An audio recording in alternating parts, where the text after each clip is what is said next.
11 drivers agreed to share what happened to them on those back roads. Some recorded their accounts on dash cams. Others wrote letters they never sent. A few whispered their confessions to dispatchers during frantic 911 calls. What they experienced out there in the dark, between mile markers that don't exist and towns that vanished decades ago, will make you understand why so many truckers refuse to drive through Oregon after sunset.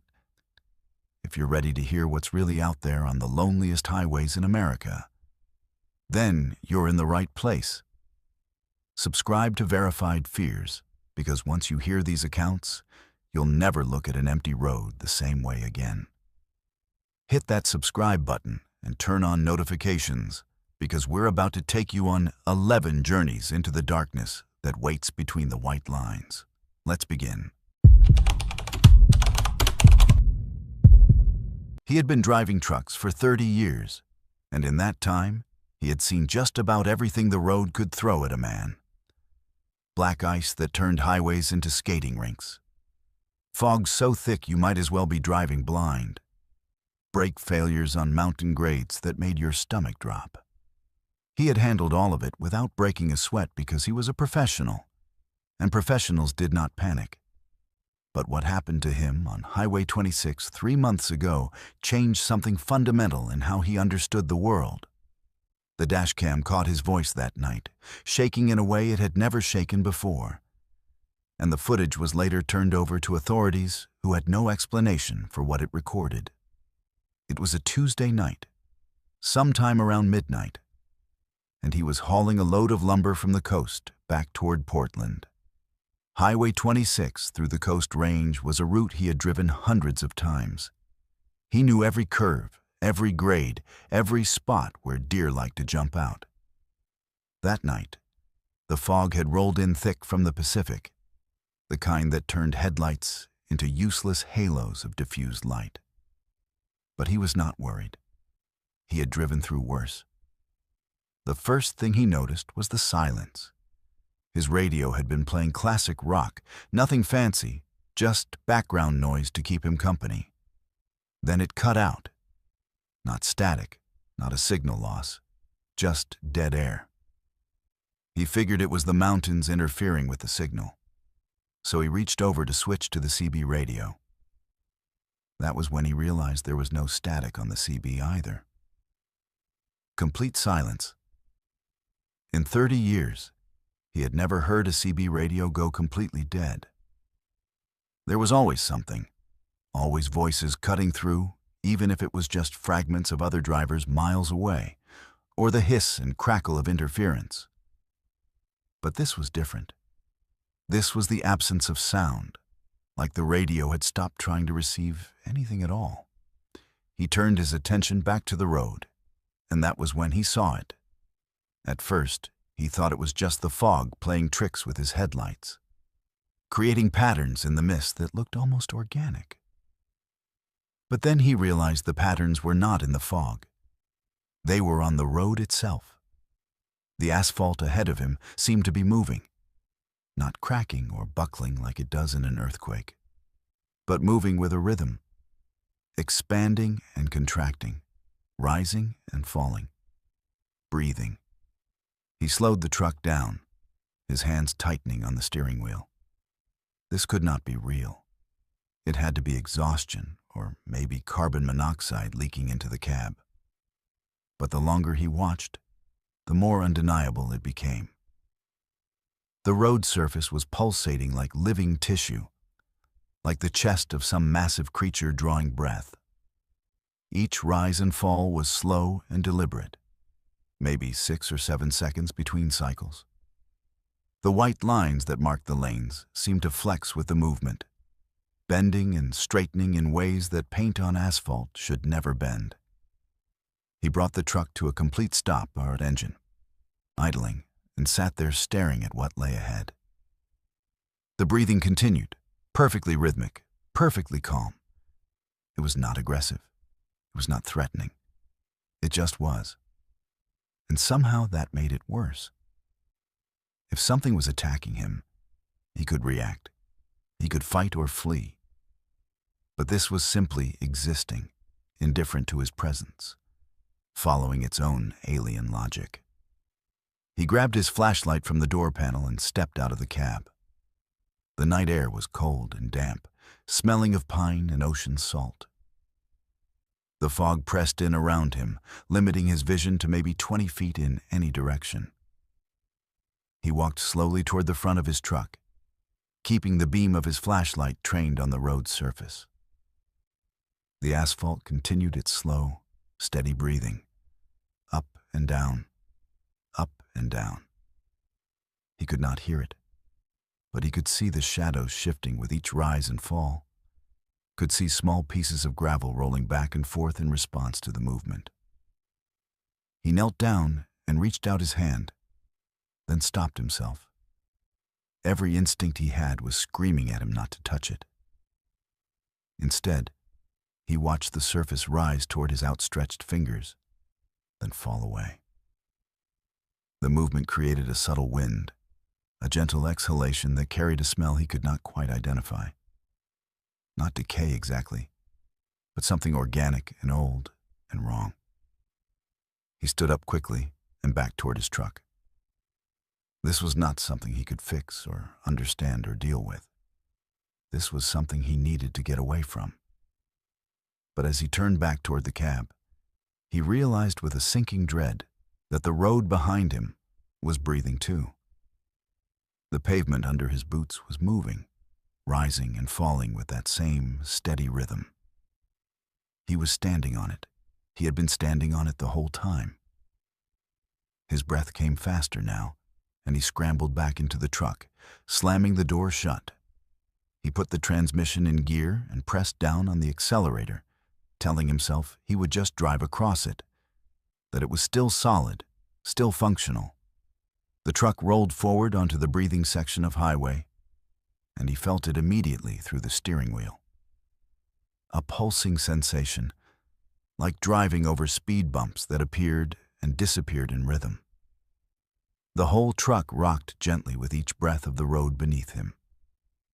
He kept driving, eyes locked on the white lines ahead, trying to use them as a guide. But the lines were changing. They were moving independent of the breathing now, sliding across the asphalt like snakes. The dashed center line stretched and compressed, the segments growing longer and shorter. The solid white line marking the shoulder began to curl inward, creating spirals and loops that had not been there moments before. He was going 40 miles per hour, then 50, then 60, trying to outrun whatever this was. But it was not localizing. It was not ending. The entire highway ahead of him was alive, breathing and shifting and rearranging itself. The road curved where it had been straight. Hills appeared where the land had been flat. His GPS showed him traveling in a straight line west, but his eyes told him he was looping back on himself, circling through impossible geometry. The steering wheel began to feel different under his hands. Warmer, softer. He looked down and saw that the hard plastic was developing texture, growing almost organic to the touch. Tiny ridges formed across its surface, and he could swear he felt a pulse beneath his palms. He jerked his hands away, and the truck immediately began to drift, responding to the shifting road beneath it. He had no choice. He grabbed the wheel again, feeling that wrongness seep into his skin. His radio crackled back to life suddenly, but instead of music or voices, it produced a sound that matched the breathing of the road. A slow, rhythmic exhalation of static, perfectly timed with the rise and fall of the asphalt. The CB radio joined in a moment later, creating a stereo chorus of breathing that filled the cab. He reached out to turn them off, but the knobs would not move. They had become soft under his fingers, yielding like flesh. He did not know how long he drove through that impossible landscape. It could have been 10 minutes or 2 hours. Time felt elastic, stretching and compressing like the road itself. But eventually, without warning or transition, everything snapped back to normal. The road became solid and still. The white lines returned to their proper positions. His steering wheel was hard plastic again. Both radios went silent and then resumed their normal broadcasts mid-song, as if they had never stopped. He pulled over onto the shoulder as soon as he found a wide spot and sat there shaking, his whole body drenched in cold sweat. The highway behind him looked perfectly normal. The fog was lifting slightly, and in his mirrors he could see the regular, static, blessedly unchanging asphalt stretching back into the darkness. He checked his GPS. He was exactly where he should be, having covered the normal distance in the normal time. He drove straight home that night, abandoning his delivery schedule. He called in sick for a week. When he finally worked up the nerve to tell someone what had happened, they looked at him with concern and suggested he see a doctor. Get his medication checked. Take a break from the long hauls. Nobody believed him, because why would they? Roads do not breathe. Reality does not bend like that. But he went back to Highway 26 3 weeks later, in daylight this time, just to see. He parked in the same area where it had happened and walked along the shoulder for half a mile in both directions. The asphalt looked normal, cracked in places, patched in others, marked with the standard white and yellow lines.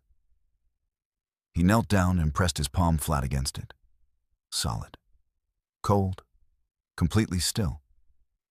But just as he was standing up to leave, he felt it. Just once. Just for a second. The faintest suggestion of movement beneath his hand. A slow rise, a gentle fall, and then nothing. He pulled his hand back and stared at the road. It remained perfectly still. He waited for 5 minutes, watching, but it did not move again. He has not driven Highway 26 at night since then. He takes longer routes now, routes that add hours to his trips and cut into his profit margins. Other drivers ask him why, and he makes up excuses about wanting to see different scenery, about avoiding the fog. But the real reason sits in the back of his mind every time he looks at a map of Oregon. Some roads are more than pavement and painted lines. Some roads have their own rhythm, their own breath, their own unknowable purpose. And he wants no part of whatever breathes beneath Highway 26 when the fog rolls in and the world stops making sense. You check the doors 3 times before you pull out of the rest stop. Driver's side locked, passenger side locked, both back doors locked. It is a habit you developed after the divorce, this obsessive checking, this need to make sure nothing can get in uninvited. The truck rumbles to life beneath you, and you ease back onto Highway 138, heading east through the darkness toward Diamond Lake. The road is empty at this hour. Just you and the tall pines that press in from both sides, their shadows swallowing the moonlight. You are running. Not from anything specific, or maybe from everything at once. The house you cannot afford anymore. The lawyer's bills stacked on the kitchen counter. The voice of your ex-husband telling you that you were never good enough, never present enough, never enough. So you took this job, long-haul trucking, because the road does not ask questions, and the loneliness of the cab is somehow less suffocating than the loneliness of that empty house. The radio plays soft country music, and you let yourself zone out into the rhythm of the drive. The white lines tick past in your peripheral vision. Your hands rest easy on the wheel. Your mind drifts to mundane things like whether you remembered to pay the electric bill, whether your sister got your voicemail, whether you will ever feel like yourself again. That is when you notice the smell. It is subtle at first, just the faintest hint of cologne. Not yours. You do not wear cologne. You lean forward and sniff the air, wondering if maybe it is something from the rest stop, some stranger's scent that clung to your jacket. but it is getting stronger, filling the cab with a familiar sweetness that makes your stomach tighten with recognition. It is the cologne your father used to wear. The same brand, the same sharp citrus notes, mixed with something darker and woodsy. He has been dead for 7 years. You glance at the passenger seat and your hands jerk on the wheel hard enough to make the truck sway. There is someone sitting there. A woman, middle-aged, wearing clothes that look decades out of date. She's looking straight ahead through the windshield, her profile illuminated by the green glow of the dashboard lights. You know that face. You know that face because you have spent years trying to forget it. Doors were locked, you whisper, your voice cracking. The doors were locked. She turns to look at you, and when she speaks, her voice is exactly as you remember it, soft and sad and eternally disappointed. You never came to visit me, not once in the hospice.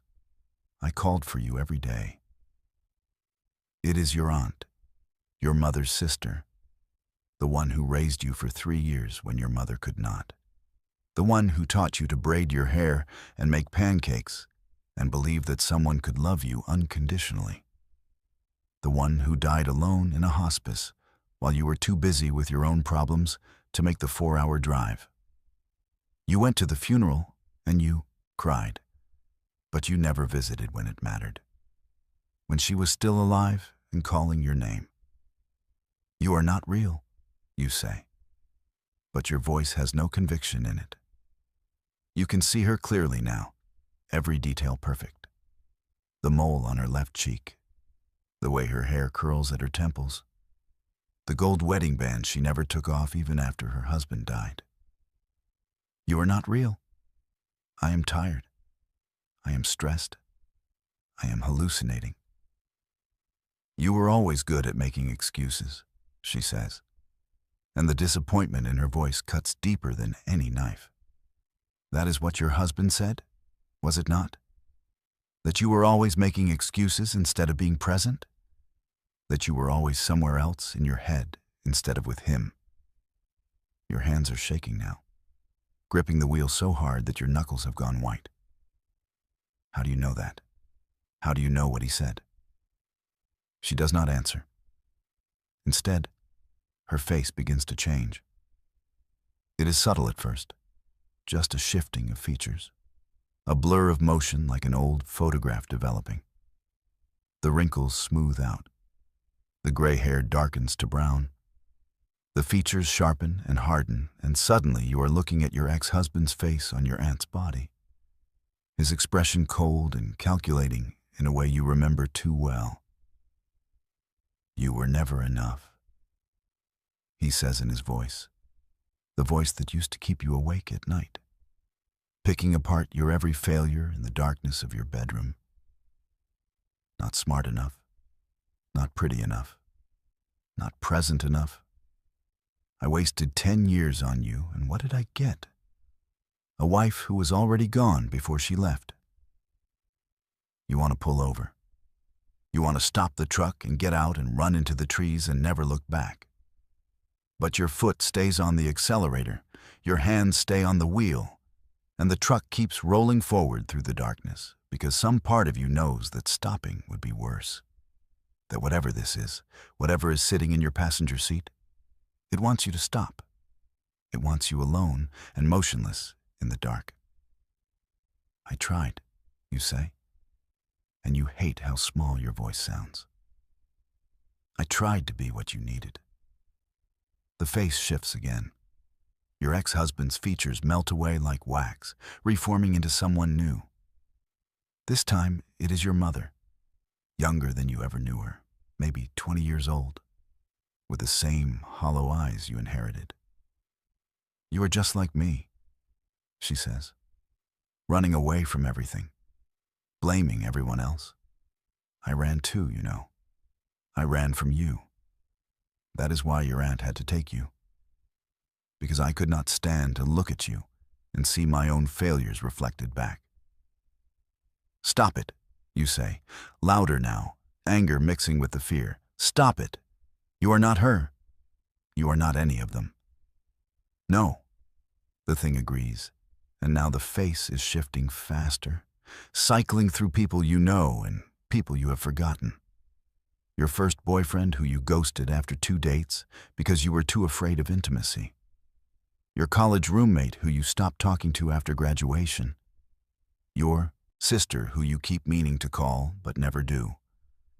Every single person you have let down. Every relationship you have abandoned. Every connection you have severed out of fear or selfishness or simple neglect. The faces blur together, becoming a grotesque slideshow of your failures. And through it all, the voice keeps talking, reciting every cruel thing you have ever thought about yourself in the dark hours of the morning when sleep would not come. You are alone because you deserve to be alone. You push everyone away and then wonder why you are lonely. You take and never give back. You are your mother's daughter through and through. You will die alone just like your aunt did. And nobody will come to your bedside either because you never showed up for theirs. The highway has become endless, a black ribbon stretching into forever. And you realize with mounting dread that you have not seen a mile marker in ages. You have not seen another car. You have not seen anything except trees and darkness and the thing in your passenger seat that will not stop showing you your own face now. Your own features twisted into expressions of disgust and hatred and disappointment. What are you? You finally ask. Because the fear has gone beyond terror into something else. Something numb and almost calm. The face stops shifting and settles into something that is not quite human. Features that are almost right, but wrong, in subtle ways that make your eyes hurt to look at directly. I am what rides with people like you, it says. People who are already alone in a crowd. People who have severed so many connections that they are barely tethered to the world anymore. I am the passenger you carry with you always. The voice in your head that tells you that you are not worth loving. I just made myself visible. You want to deny it. You want to scream that it is wrong, that you are worth something, that you matter. But the words stick in your throat because some part of you, some deep and honest part, knows that it is telling the truth. Not about being unworthy of love, but about the fact that you have been carrying this passenger for years. This voice, this constant companion of self-loathing and fear. You brought it with you into every relationship, every friendship, every moment of potential connection. You just never saw it sitting next to you before. The thing reaches out with hands that seem to have too many fingers, and it touches your shoulder. Its grip is cold and familiar, and somehow comforting in its awfulness. You do not have to stop at Diamond Lake, it whispers. You could just keep driving, forever. Just you and me and this empty road. You would not have to disappoint anyone else ever again. For a moment, you consider it. The thought of just driving into the darkness until the gas runs out, until the truck stops, until there is nothing left but silence and the passenger who has always been with you. It would be easier than facing another person, another relationship, another opportunity to fail. But then you see lights ahead. Just a few, scattered and warm, the beginning of a small town clinging to the edge of the highway. There are people there. Real people. People who might see you, might talk to you, might give you a chance to be something other than this hollow thing behind the wheel. You take your foot off the accelerator. The truck begins to slow, and the thing in the passenger seat hisses, its face cycling rapidly through every person you have ever hurt or abandoned or failed, trying to overwhelm you with guilt and shame and the certainty that you should just keep going, that you do not deserve to stop. that you do not deserve connection or community or comfort. But you pull into the parking lot of a small diner anyway. You put the truck in park, you turn off the engine, and when you look at the passenger seat, it is empty. Just cracked vinyl and the faint smell of citrus cologne fading into nothing. You sit there for a long time, hands still on the wheel, staring at that empty seat. You know it is not gone. Not really. That voice will be back, probably tomorrow, probably in an hour, probably the moment you are alone with your thoughts again. But right now, in this moment, you can see through the diner windows. You can see people sitting at the counter, drinking coffee, talking to each other, existing in the warm glow of fluorescent lights. They are not judging you. They do not know your failures. They are just people, and you are just a person. And maybe that is enough. You unlock the door. You step out of the truck. You walk toward the diner. And you do not look back at the passenger seat, because you know what you will see if you do. Some things are better left unseen, even when you know they are always there, riding shotgun through every mile of your life. The GPS showed the backroad connection between Highway 58 and Highway 242 as a thin gray line cutting through the Cascade Range. And he took it because the algorithm said it would save him 40 minutes. 40 minutes meant getting to the warehouse before it closed, meant getting paid on time, meant staying on schedule. He trusted the technology. He had 3 different navigation apps running simultaneously on his phone, mounted to the dashboard where he could see them all. The truck's built-in GPS, Google Maps, Waze. All 3 agreed this was the fastest route. And the data did not lie. The road was narrower than he expected, barely 2 lanes wide, with gravel shoulders that disappeared into thick stands of Douglas fir and hemlock that pressed close on both sides. But it was paved and well maintained, and his headlights cut through the darkness easily enough. The clock on the dashboard read 11:47 p.m. He would make it. He always made it. He was checking his speed when he noticed the trees in his passenger side mirror. They were moving, not swaying in wind, but actually moving, shifting position, getting closer to the road. He glanced at the mirror again, then out the passenger window. The forest was dense, yes, but it was not moving. It was just trees standing where trees should stand. He looked back at the road and told himself it was a trick of the headlights, a parallax effect caused by his motion relative to the stationary forest. But then his phone chimed. The Waze app had updated with a warning symbol he had never seen before. Not traffic, not construction, not even an accident. Just a red exclamation point with text that made no sense. Object in road. Proceed with caution. He dismissed it and kept driving. The trees in his mirror were definitely closer now. He could see individual trunks that had been farther back moments ago now, standing at the very edge of the road. He slowed down, then stopped completely, and the forest stopped too. For maybe 30 seconds, everything was perfectly still. The engine idled. The headlights illuminated 50 feet of empty pavement ahead. The trees stood motionless on both sides. Then he saw one move, a tall pine on the passenger side. It did not sway or bend. It lifted its root system out of the ground with a wet tearing sound that he could hear even through the closed windows of the cab. The roots reformed themselves into something like legs, tangled and jointed in ways that made his eyes hurt to track.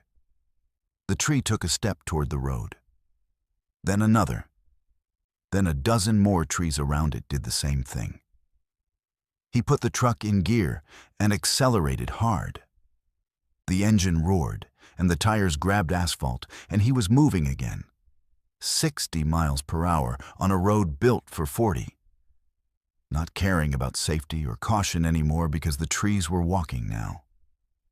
Actually walking. He could see them in both mirrors, a line of conifers stepping out of the forest on their root legs, moving onto the road behind him. His phone was going crazy. All 3 navigation apps were flashing warnings. The GPS was recalculating his route over and over, the screen flickering between different paths that all led nowhere. Google Maps had frozen on a satellite view that showed nothing but green forest in every direction, no roads visible at all.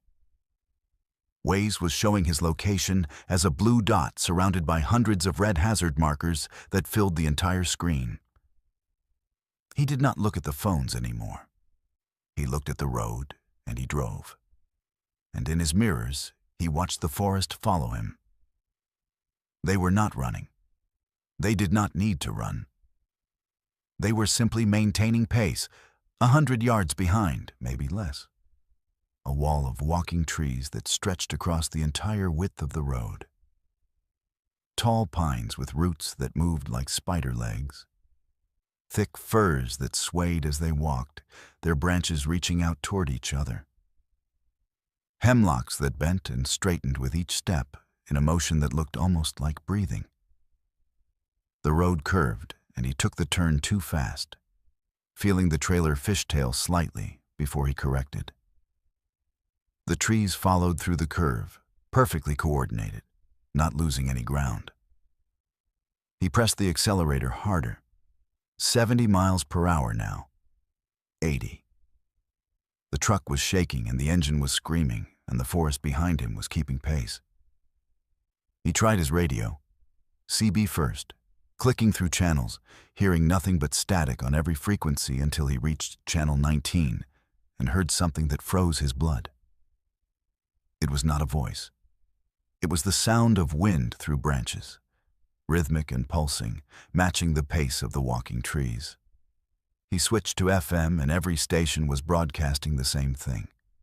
Wind, branches, the sound of roots pulling free from soil. A tree appeared ahead of him, stepping out from the right side of the road. He swerved left and missed it by inches. Then another one emerged from the left and he swerved right. They were not just following anymore.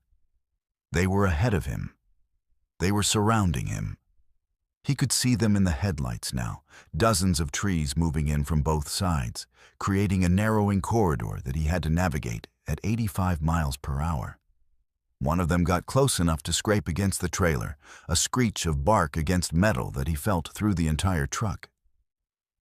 His side mirror showed the tree keeping pace for a moment, its branches reaching toward his window before it fell back and rejoined the mass behind him.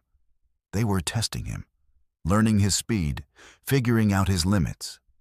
His GPS suddenly showed a clear route ahead, a straight line for 3 miles, then a turn back onto Highway 242. Safety, civilization, roads that stayed in one place, and trees that stood still like they were supposed to. He just had to maintain his speed for 3 more miles. He could do that. The data said he could do that. But the forest was getting closer. He could see it, clearly now in his mirrors. The wall of walking trees that had closed to within 50 yards. They had learned his speed, and they were matching it, and now they were exceeding it. Roots lifted and fell in perfect synchronization, creating a sound like thunder that he could hear over the roar of his engine. Branches tangled together overhead, forming a canopy that blocked out the stars. 20 yards behind him, then 10. He could see individual pieces of bark, could count the number of trees in the front line. 30, 40. More emerging from the darkness behind them. An entire section of forest that had detached and was pursuing him with the focused intensity of a predator running down prey. His phone screens all showed the same thing now. No maps, no routes, just a simple message in plain text. You cannot outrun them. He reached down and threw the phone out the window without thinking, heard it shatter on the pavement behind him. The GPS screen went dark. The radio cut out. Everything electronic in the cab stopped working simultaneously, and he was alone with just the engine and the road and the forest that wanted him. 5 yards behind. Close enough that a branch scraped across his trailer again. Longer this time, more deliberate. They were reaching for him. He pushed the accelerator to the floor and felt the truck respond 90 miles per hour, 95. Speeds that were insane on this narrow mountain road. But he had no choice, because the alternative was letting them catch him, and he did not want to know what would happen then. The trees behind him suddenly spread out, forming a V shape with him at the point.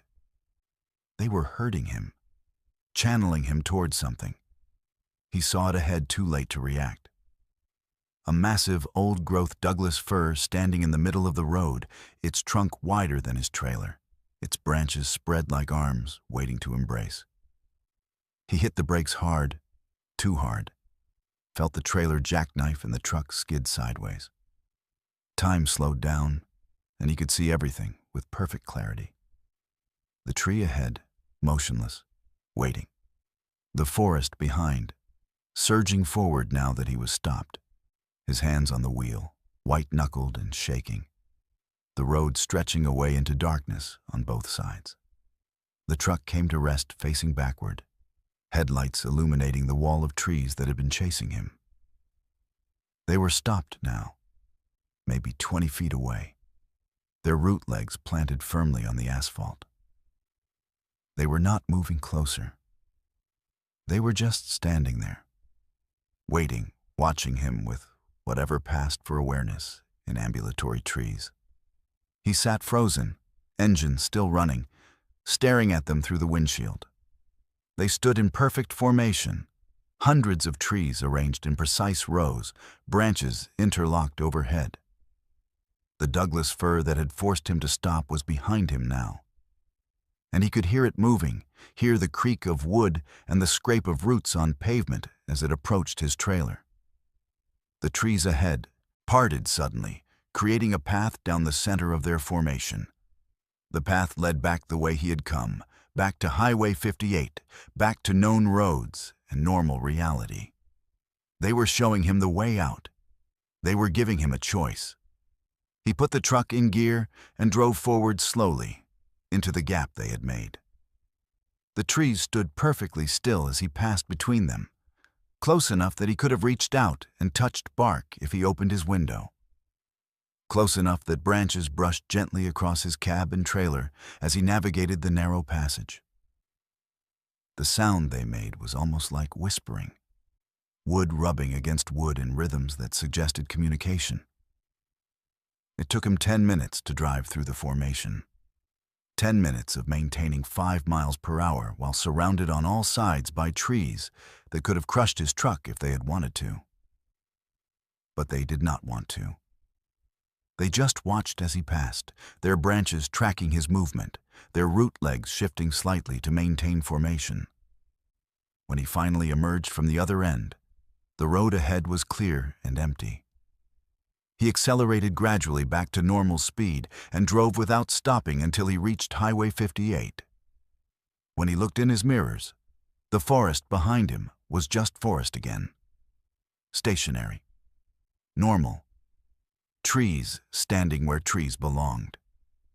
He pulled into the first rest stop he found and sat there until dawn, watching the tree line, waiting for movement that never came. When the sun rose and traffic began to pass on the highway, he checked his GPS. The back road he had taken did not exist on any map. The route between Highway 58 and Highway 242 showed only official state highways, nothing else. The thin gray line he had followed into the mountains was gone like it had never existed at all. He filed a report with the state police later that day. They thanked him for his concern and suggested he get some rest. He tried to explain about the walking trees, about the forest that detached and pursued him, about the impossible route that disappeared from every map. They nodded and took notes and gave him a card for a counselor who specialized in helping truck drivers deal with stress and fatigue. He has not driven through the Cascades at night since then. He takes the long routes now, the official highways with lights and traffic and witnesses. Sometimes he still opens his map apps late at night, checking to see if that thin gray line reappears. It never does. But when he drives past forests after dark, he watches them in his mirrors, counting the trees at the edge of the road, making sure they stay the same distance away, that they are not stepping forward on route legs, that they are not following him with whatever unknowable purpose they served. Some roads only exist when the forest wants them to exist. And some forests only let you pass once before they close the path forever. She had been driving Highway 395 through the high desert for 6 hours straight. And the landscape had not changed in all that time. Sagebrush, dry earth, the occasional outcropping of volcanic rock breaking through the soil like bones through skin. The sun had set an hour ago, and now there was only darkness pressing in from all sides, broken occasionally by distant lights that might have been towns or might have been stars reflected in some trick of the atmosphere. This was the loneliest road she had ever driven, and she had driven them all. The CB radio crackled to life on Channel 19, pulling her attention from the hypnotic white lines. She had been monitoring it out of habit more than necessity. Most nights on this route, the radio stayed quiet. Too few trucks, too much empty space between them. But now a voice came through, female, strained with barely controlled panic. "This is anyone on 395 southbound approaching Lakeview. I need help. Something is wrong with my truck, and I do not know what to do." She reached for her handset, ready to respond, but the voice continued before she could key the mic. "I am about 15 miles north of town. There is a rest area coming up on my right. Mile marker 187. I think I should pull over, but I am afraid to stop. The engine sounds wrong. It has been making this grinding noise for the last 10 minutes, and it is getting worse." She checked her odometer and felt a cold weight settle in her stomach. She was at mile marker 172, 15 miles north of Lakeview, the exact location the voice had described. She keyed her mic. "This is southbound on 395. I am at your location, but I do not see anyone. What is your position?" No response. The CB crackled with static, and then the voice came back, still talking as if she had not heard the response at all. "The temperature gauge just spiked into the red. There is smoke coming from under the hood. I can see it in my headlights. I have to pull over. I have to stop." She looked at her own temperature gauge. Normal. No smoke. No grinding sounds. Her truck was running perfectly. But as she watched, the temperature needle began to climb. Slowly at first, then faster. Within 30 seconds, it had moved from the center of the dial to the red zone at the top. "No," she said aloud to herself, to the empty cab. "No, this is not happening." The voice on the radio continued, and now it was unmistakable. The accent, the slight rasp from years of smoking that she had quit 5 years ago but that still haunted her voice in recordings, the particular way certain words were pronounced. It was her voice. She was listening to herself on the CB radio, describing her situation from some impossible future that was approaching with the inevitability of mile markers ticking past. "I am pulling into the rest area now. The truck is shaking. Something is very wrong." The voice paused, and she could hear breathing, fast and shallow. "There are no other vehicles here. The rest area is empty. Just one light above the bathroom building, but it is flickering. I should call for help, but my phone has no signal out here." She grabbed her own phone from the cup holder. No signal. 4 bars had dropped to 0 in the span of seconds. Ahead, in her headlights, she saw the sign for a rest area. Mile marker 187, the exact place the voice had described. Her truck was shaking now. The grinding sound had started, a deep metallic scraping that came from somewhere in the engine compartment. Black smoke began seeping from under the hood, thin wisps at first, then thicker clouds that her headlights turned into ghostly shapes in the darkness ahead. She had a choice. She could keep driving, ignore what the voice was telling her, refuse to pull into that rest area and break whatever chain of events was unfolding. But the temperature gauge was buried in the red now, and the smoke was getting worse. And if she did not stop soon, the engine would seize completely, and she would be stranded on the highway in the dark, with no phone signal and no help coming. The voice on the radio made the decision for her. I have pulled into the rest area. I am shutting off the engine. The smoke is everywhere. I cannot see anything outside the cab. I am going to wait for it to clear before I get out to check the damage. She found herself doing exactly what the voice described. Pulling into the rest area, shutting off the engine, watching smoke billow around her truck in thick black clouds that blotted out everything beyond her windows.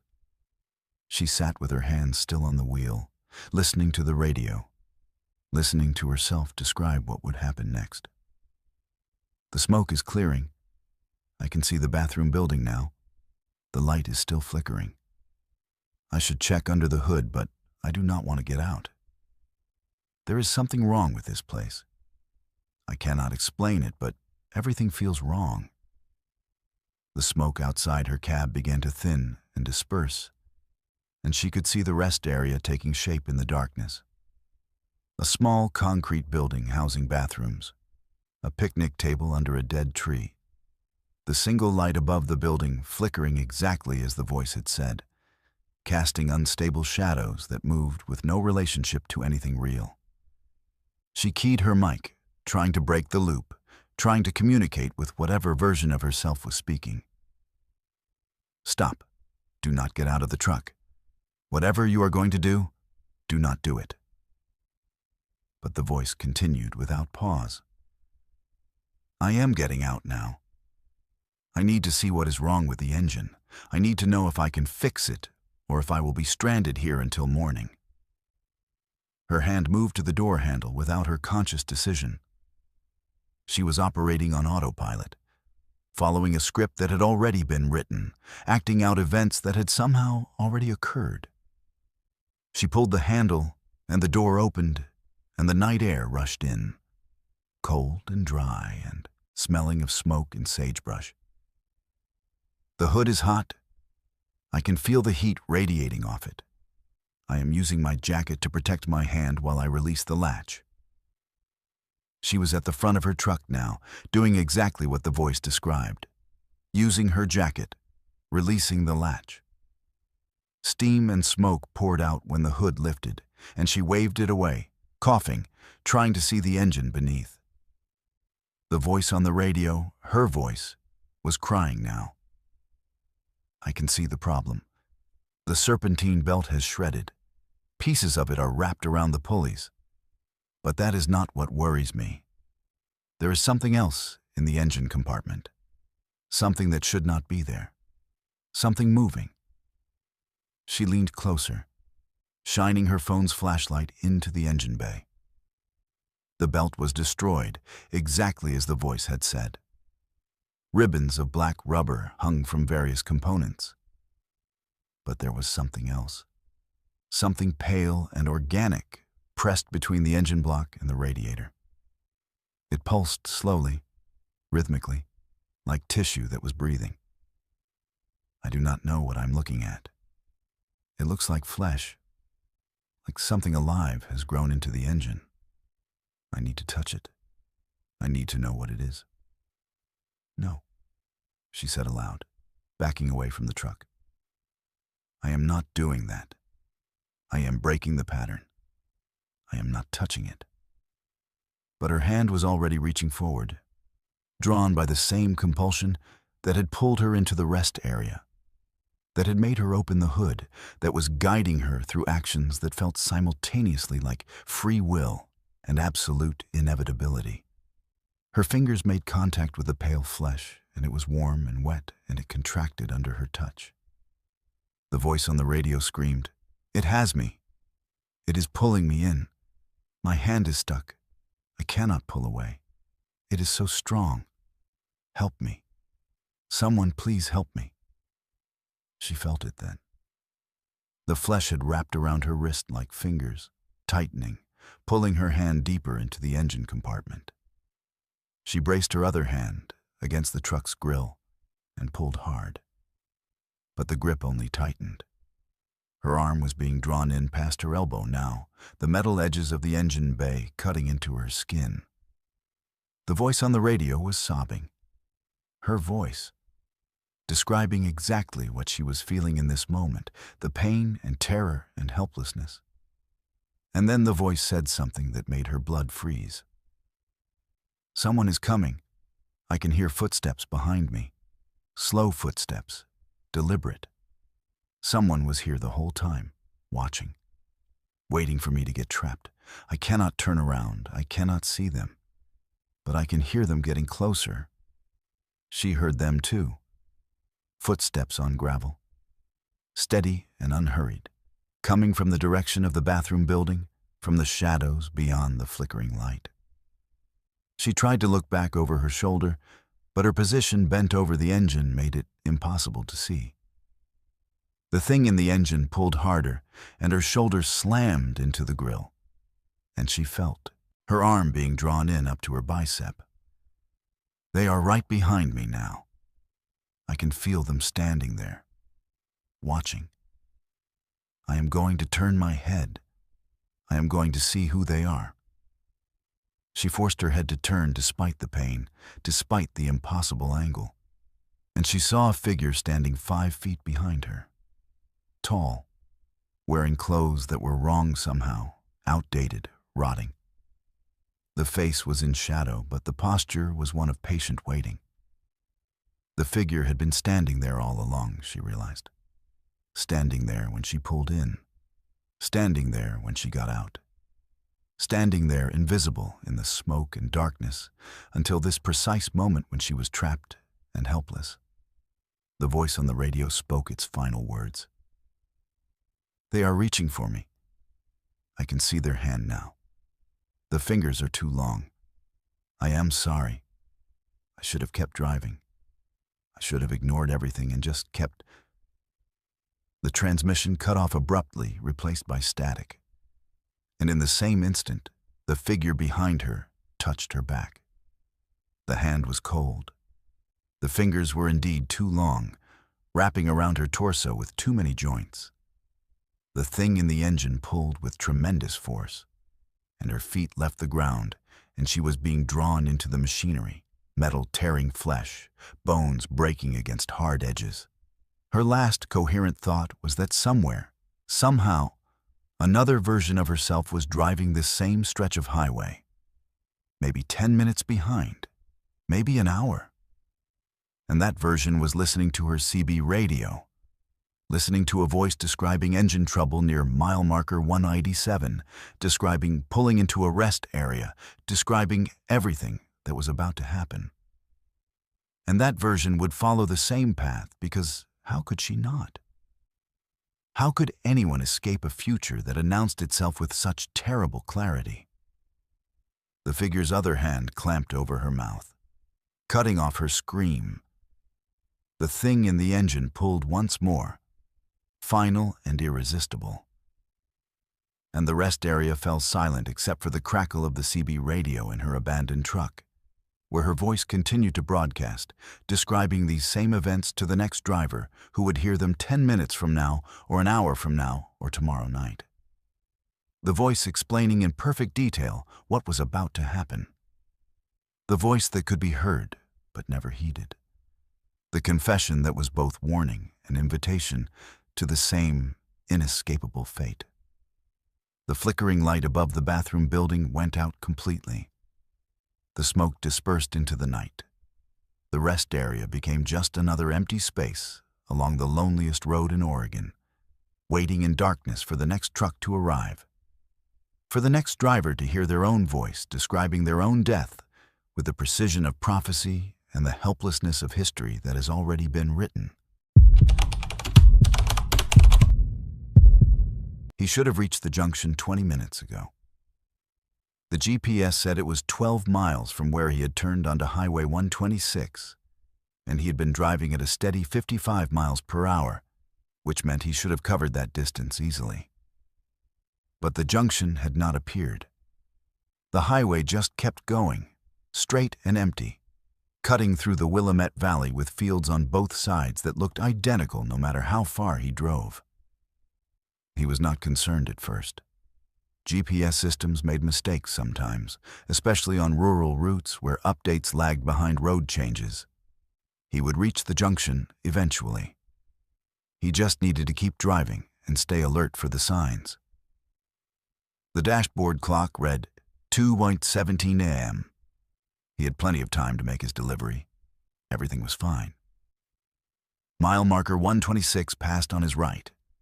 He had been watching the markers carefully for the last 10 minutes, using them to track his progress. The next one should be 127, then 128, and somewhere around 130 or 131 he would see the junction. Simple mathematics, simple navigation, nothing complicated. But when the next mile marker appeared in his headlights, it read 126 again. He slowed down and stared at it as he passed. Definitely a 126. The same number as the previous marker. That made no sense.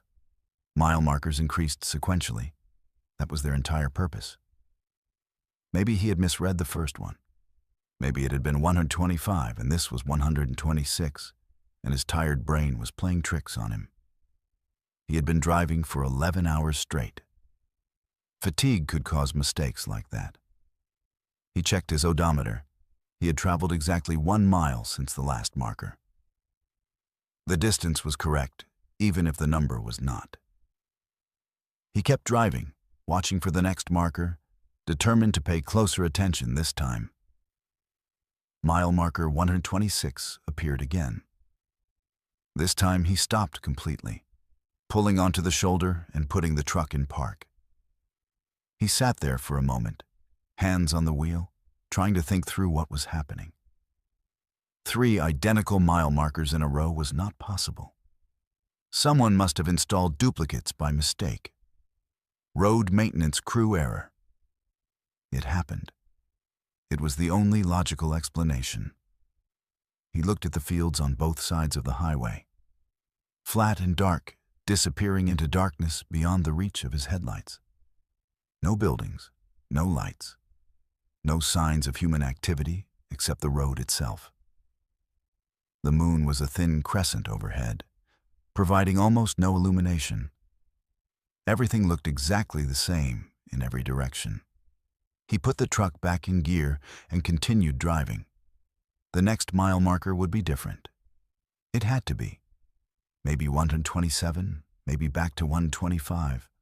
But it would be something other than 126 because the alternative was impossible, and he did not believe in impossible things. Mile marker 126. He drove faster now, pushing the speed to 65, then 70. The mile markers kept coming at regular intervals, and every single one read 126. He counted them. 10 in a row, 15, 20, all identical, all placed exactly 1 mile apart according to his odometer. But the numbers never changed. He tried his phone, no signal. He tried the CB radio, pure static on every channel. The FM radio picked up nothing but dead air and occasional bursts of interference that sounded almost like music but never resolved into anything recognizable. He was alone on this highway, with no way to communicate and no way to know if anyone else in the world even knew this road existed. After the 30th marker, he started noticing other things. Subtle things. The white center line was faded in one particular spot, about a quarter mile past each marker.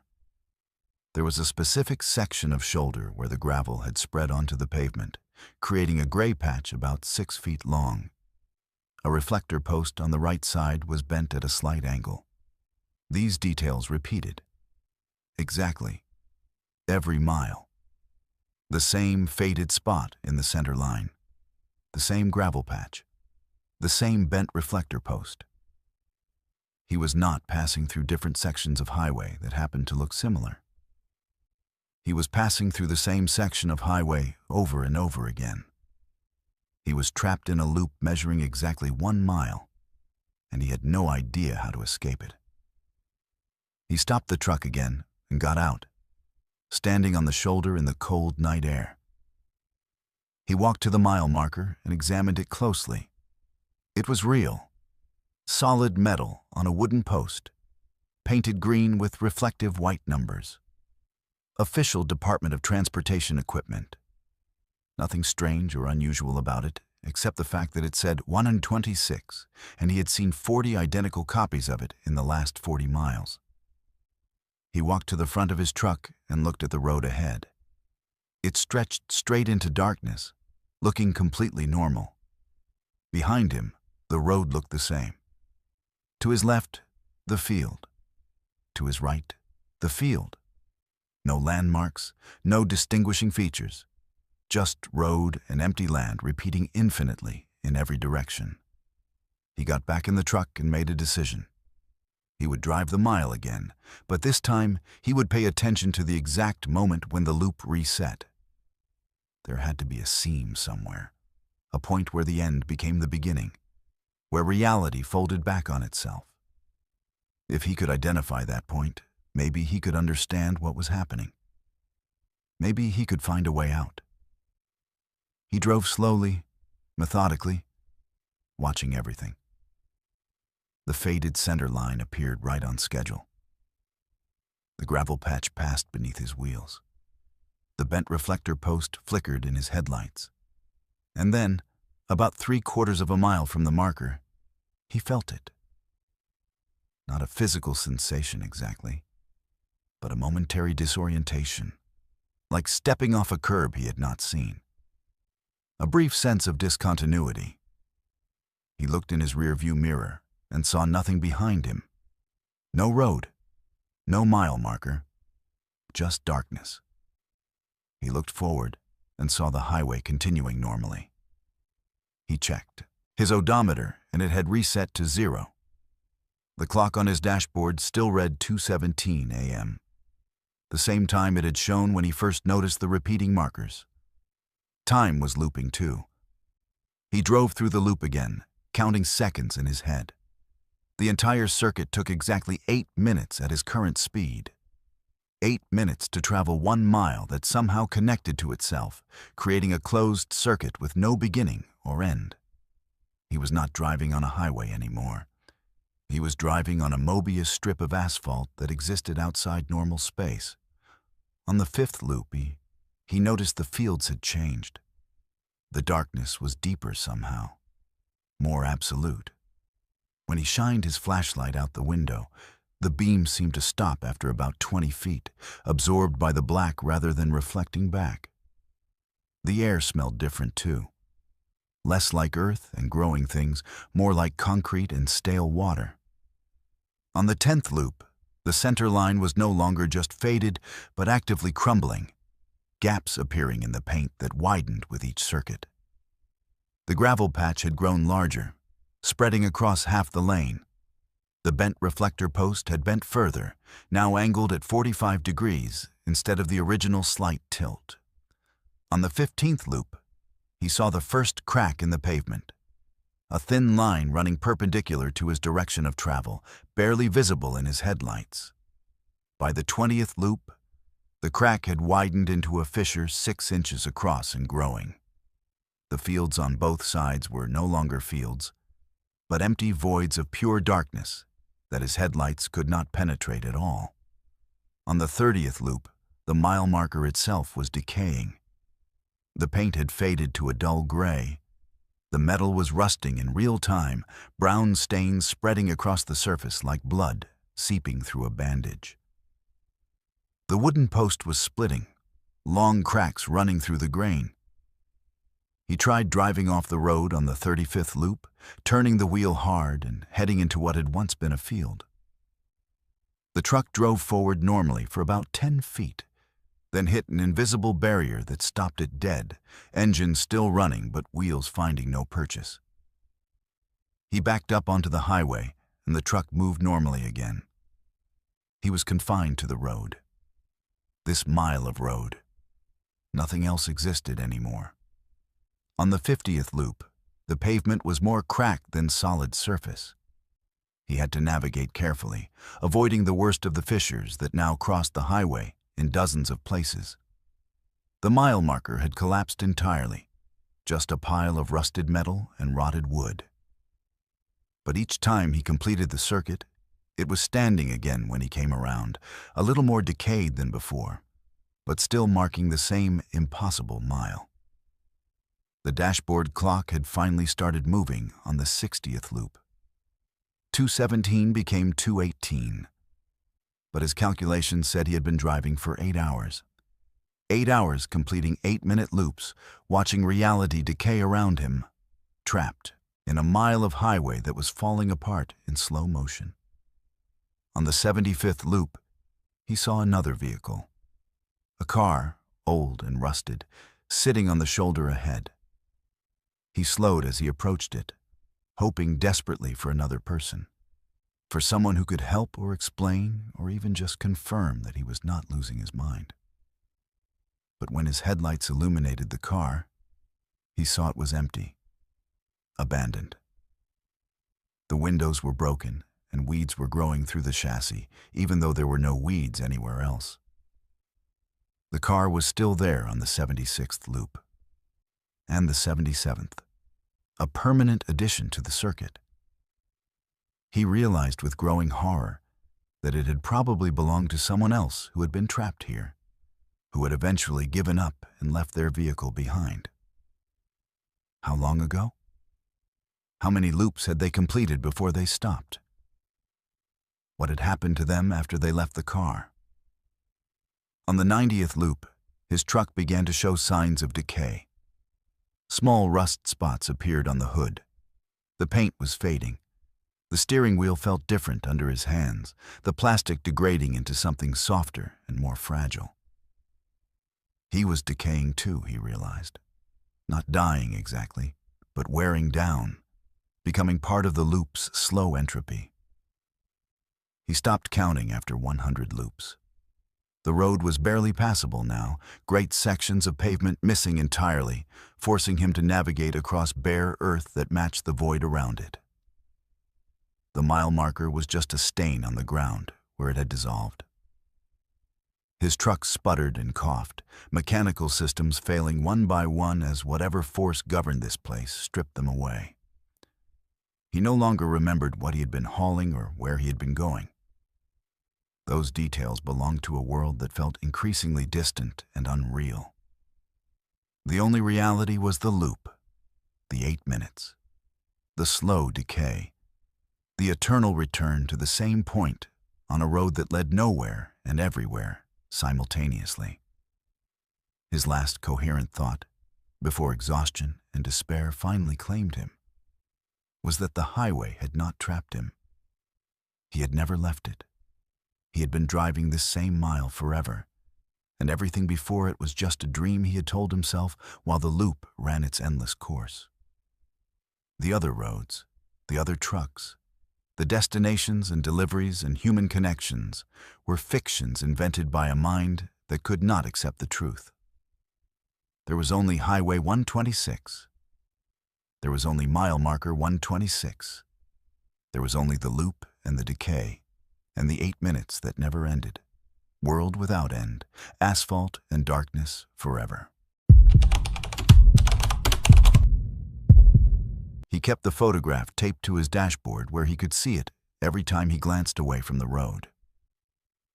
His 2 daughters, ages 7 and 9, smiling at the camera with gap-toothed grins and messy hair.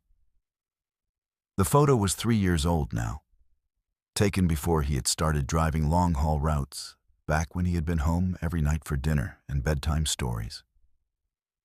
But the routes paid better. and his family needed the money. So he spent his nights on highways instead of in his daughter's bedroom reading about princesses and dragons. Highway 22 through the Santiam Pass was familiar territory. He had driven it dozens of times, knew every curve and grade, every scenic overlook and rest area. Tonight, the road was wet from recent rain, the pavement gleaming black in his headlights, puddles collecting in the low spots where the asphalt had settled unevenly over the years. It was almost midnight, and he had the highway entirely to himself. The first time he saw the child, he thought it was just a reflection of his own headlights playing tricks in a puddle. A pale shape, small and indistinct, visible for just a moment as he passed. He did not think much of it. Tired eyes saw all kinds of things on night drives. Shadows became deer, reflections became people. The mind filled in details that were not really there. But then he saw it again in his side mirror. A child standing on the shoulder behind him, visible for just a second before the angle changed and the image was gone. He looked in his rearview mirror, but saw only empty road. No child. Nothing but wet pavement and darkness. He told himself it was nothing. Exhaustion creating phantoms. He had been driving for 9 hours with only brief stops for fuel and food. His mind was playing tricks. That was all. Perfectly normal. Perfectly explainable. The child appeared in a puddle 5 minutes later. This time he saw it clearly in the brief instant before his tires sent up spray that obscured everything. A girl, maybe 8 or 9 years old, with long dark hair and pale skin. She had been standing in the water. Or rather, her reflection had been there, even though no physical child stood above the puddle. Just the reflection. Just the image. He slowed down without really deciding to. Some instinct telling him that something was wrong, that he needed to pay attention. The road climbed steadily into the mountains, passing through dense forest on both sides. Detroit Lake was somewhere off to his left, invisible in the darkness, but present in the way the air smelled of water and pine. His passenger window caught a reflection from his dome light, and the child was there. Standing outside the truck, keeping pace with his speed, running alongside him through the forest. Her face was pressed close to the glass, close enough that he could see her features clearly now. She was not looking at the road or at where she was running. She was looking directly at him. He jerked his eyes back to the highway, heart pounding. When he looked again at the window, it showed only darkness and trees. No child. The reflection had vanished, but his hands were shaking on the wheel and his breath came fast and shallow. The chrome of his side mirror caught the next image. The child standing in the bed of his trailer, riding along with him, her small hands gripping the edge for balance. The same pale face, the same dark hair, the same eyes fixed on him with an intensity that made his skin crawl. He looked directly at the trailer in his mirror and saw nothing on it. Just when he looked at the chrome, at the reflective surfaces, she appeared. He thought about his own daughters and felt a stab of protective fear that made no sense. This child was not his children. This child was not even real. She was a trick of light and reflection, a product of fatigue and darkness and too many hours alone on empty roads. She could not hurt him. She could not hurt anyone. She was not there. But she kept appearing. In every reflective surface, every puddle, every window, every piece of chrome and polished metal. She was getting closer each time. At first, she'd been distant, standing on the shoulder or visible only as a blur in passing water. Now she was right next to the truck, sometimes touching it, her pale hands leaving no prints on the wet metal, but visible nevertheless in the reflected images. He tried turning on the interior lights, to eliminate the reflections in his windows. But the light only made it worse. Now he could see her in the windshield too, superimposed over the road ahead, walking backward in front of the truck, facing him, never breaking eye contact.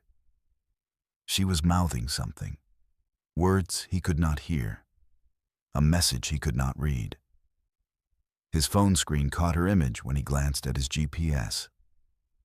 She was in the truck now, sitting in the passenger seat that he knew was empty, her small body perched where no physical form existed. The phone showed her clearly, a perfect reflection of something that was not there. When he looked at the actual seat, he saw nothing. When he looked at any reflective surface, she was there. He pulled over at a rest area near Detroit Lake, needing to stop, needing to think, needing to understand what was happening. The parking lot was empty, lit by a single flickering light that created more shadows than illumination. He sat in the cab with the engine running, staring at the photograph of his daughters, trying to ground himself in something real and solid and known. The child appeared in the photo, standing behind his daughters in an image he had looked at 1,000 times. She had not been there before. He knew every detail of that photograph, had memorized his daughter's expressions and the background and the way the sunlight caught their hair. The pale child with dark hair had not been in the photo. But she was there now, standing behind his girls, her hands on their shoulders, her face solemn and sad. He grabbed the photo and flipped it over, hands shaking so badly he almost dropped it. When he turned it back, the child was still there. Closer now, leaning between his daughters, her face level with theirs, her arms around their shoulders, protective, possessive, claiming. He threw the photo down and looked up, and she was everywhere. In his rearview mirror, sitting in the back of the cab, in his side mirrors, standing outside both doors, in the windshield, pressed against the glass from the outside, her breath fogging it, even though she was not physically there. In every reflective surface simultaneously, surrounding him, closing in, getting closer with each appearance. He got out of the truck without thinking, driven by panic and the need to escape. The night air was cold and damp, and he could hear the lake lapping against the shore somewhere in the darkness. He looked at the truck's polished paint and saw her reflection in every panel. Multiple versions of the same child, all watching him from different angles, all moving independently, but all focused on him with the same unwavering attention. There was a bathroom building at the edge of the lot, concrete and institutional, with a metal door that reflected his flashlight beam. He walked toward it, thinking vaguely that he could splash cold water on his face, that he could break whatever fugue state had taken hold of him. But as he approached, he saw that the metal door was covered in her images. Dozens of reflections, overlapping and shifting, creating a mosaic of the same pale face and dark hair and sad eyes. He backed away and turned to his truck, and she was standing between him and it. Not a reflection this time, a physical presence, solid and real and undeniable. The child stood in the parking lot wearing clothes that looked old, a simple dress that might have been white once, but was now gray and stained. Her feet were bare. Her hair hung in wet tangles. And when she opened her mouth to speak, he heard a voice that came from everywhere and nowhere, echoing across the empty lot. "They took us into the woods," she said. "All of us children from the camp. They said it was an accident. They said the fire spread too fast. But we know the truth. They left us there. They locked the doors and left us there to burn." He wanted to run, but his legs would not move. He wanted to speak, but his voice had frozen in his throat. He could only stand and stare as the child took a step closer, her bare feet leaving wet prints on the dry pavement. "We have been here so long," she continued, "waiting by the lake where they dumped what was left of us, waiting for someone who would see, someone who would remember, someone who has children of their own and understands what was taken from us." She was close enough now that he could smell the smoke on her, could see the burns on her skin beneath the dirt and water damage. She was not a living child. She had never been alive, not in his lifetime. She was something that had died decades ago, something that had lingered in this place, trapped between the world of reflections and the world of substance. "You have to tell them," she said. And now her voice was not one voice, but many. A chorus of children speaking in unison. "You have to tell them we did not die in an accident. You have to tell them we were murdered. You have to tell them we are still here, waiting, watching, remembering." Then she was gone, not fading gradually or walking away, but simply ceasing to exist between one moment and the next. The parking lot was empty, except for him and his truck, and the flickering light casting its unstable shadows. He stood there for a long time, shaking, trying to process what had happened, trying to decide if it had been real or if his exhausted mind had finally broken under the strain of too many nights alone. He got back in his truck and sat there until dawn, too afraid to look at any reflective surface, too afraid to close his eyes and see what might be waiting behind his eyelids. When the sun finally rose and morning traffic began to pass on the highway, he started his engine and drove away from that place, leaving the rest area and Detroit Lake behind.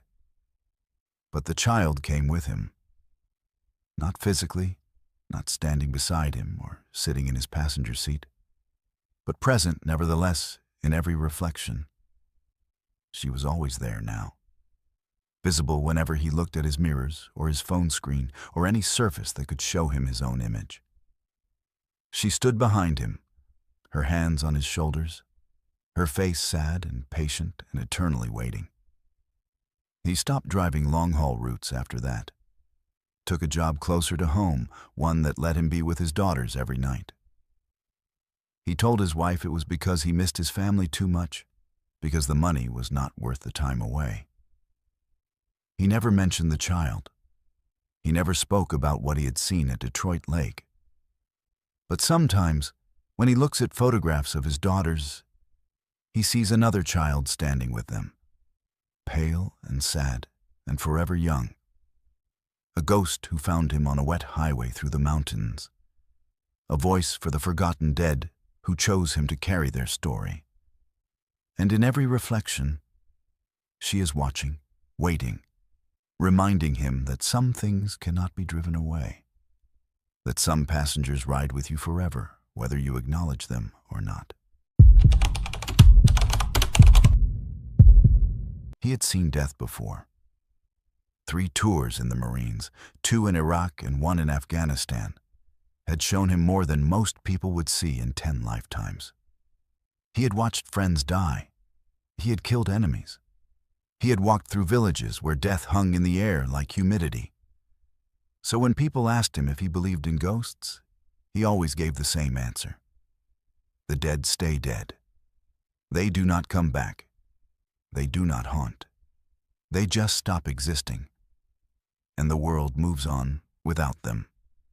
Highway 97 through the Ochoko Mountains was a route he drove once a month, hauling timber from the mills near Bend up to Washington. It was lonely country, high desert transitioning to pine forest, with small ghost towns like Shaniko marking the spots where civilization had tried and failed to take root. He liked the emptiness. After years of noise and chaos and constant threat, the silence of these roads felt like medicine. It was just past midnight when he saw the first truck. An old Peterbilt, maybe from the 70s.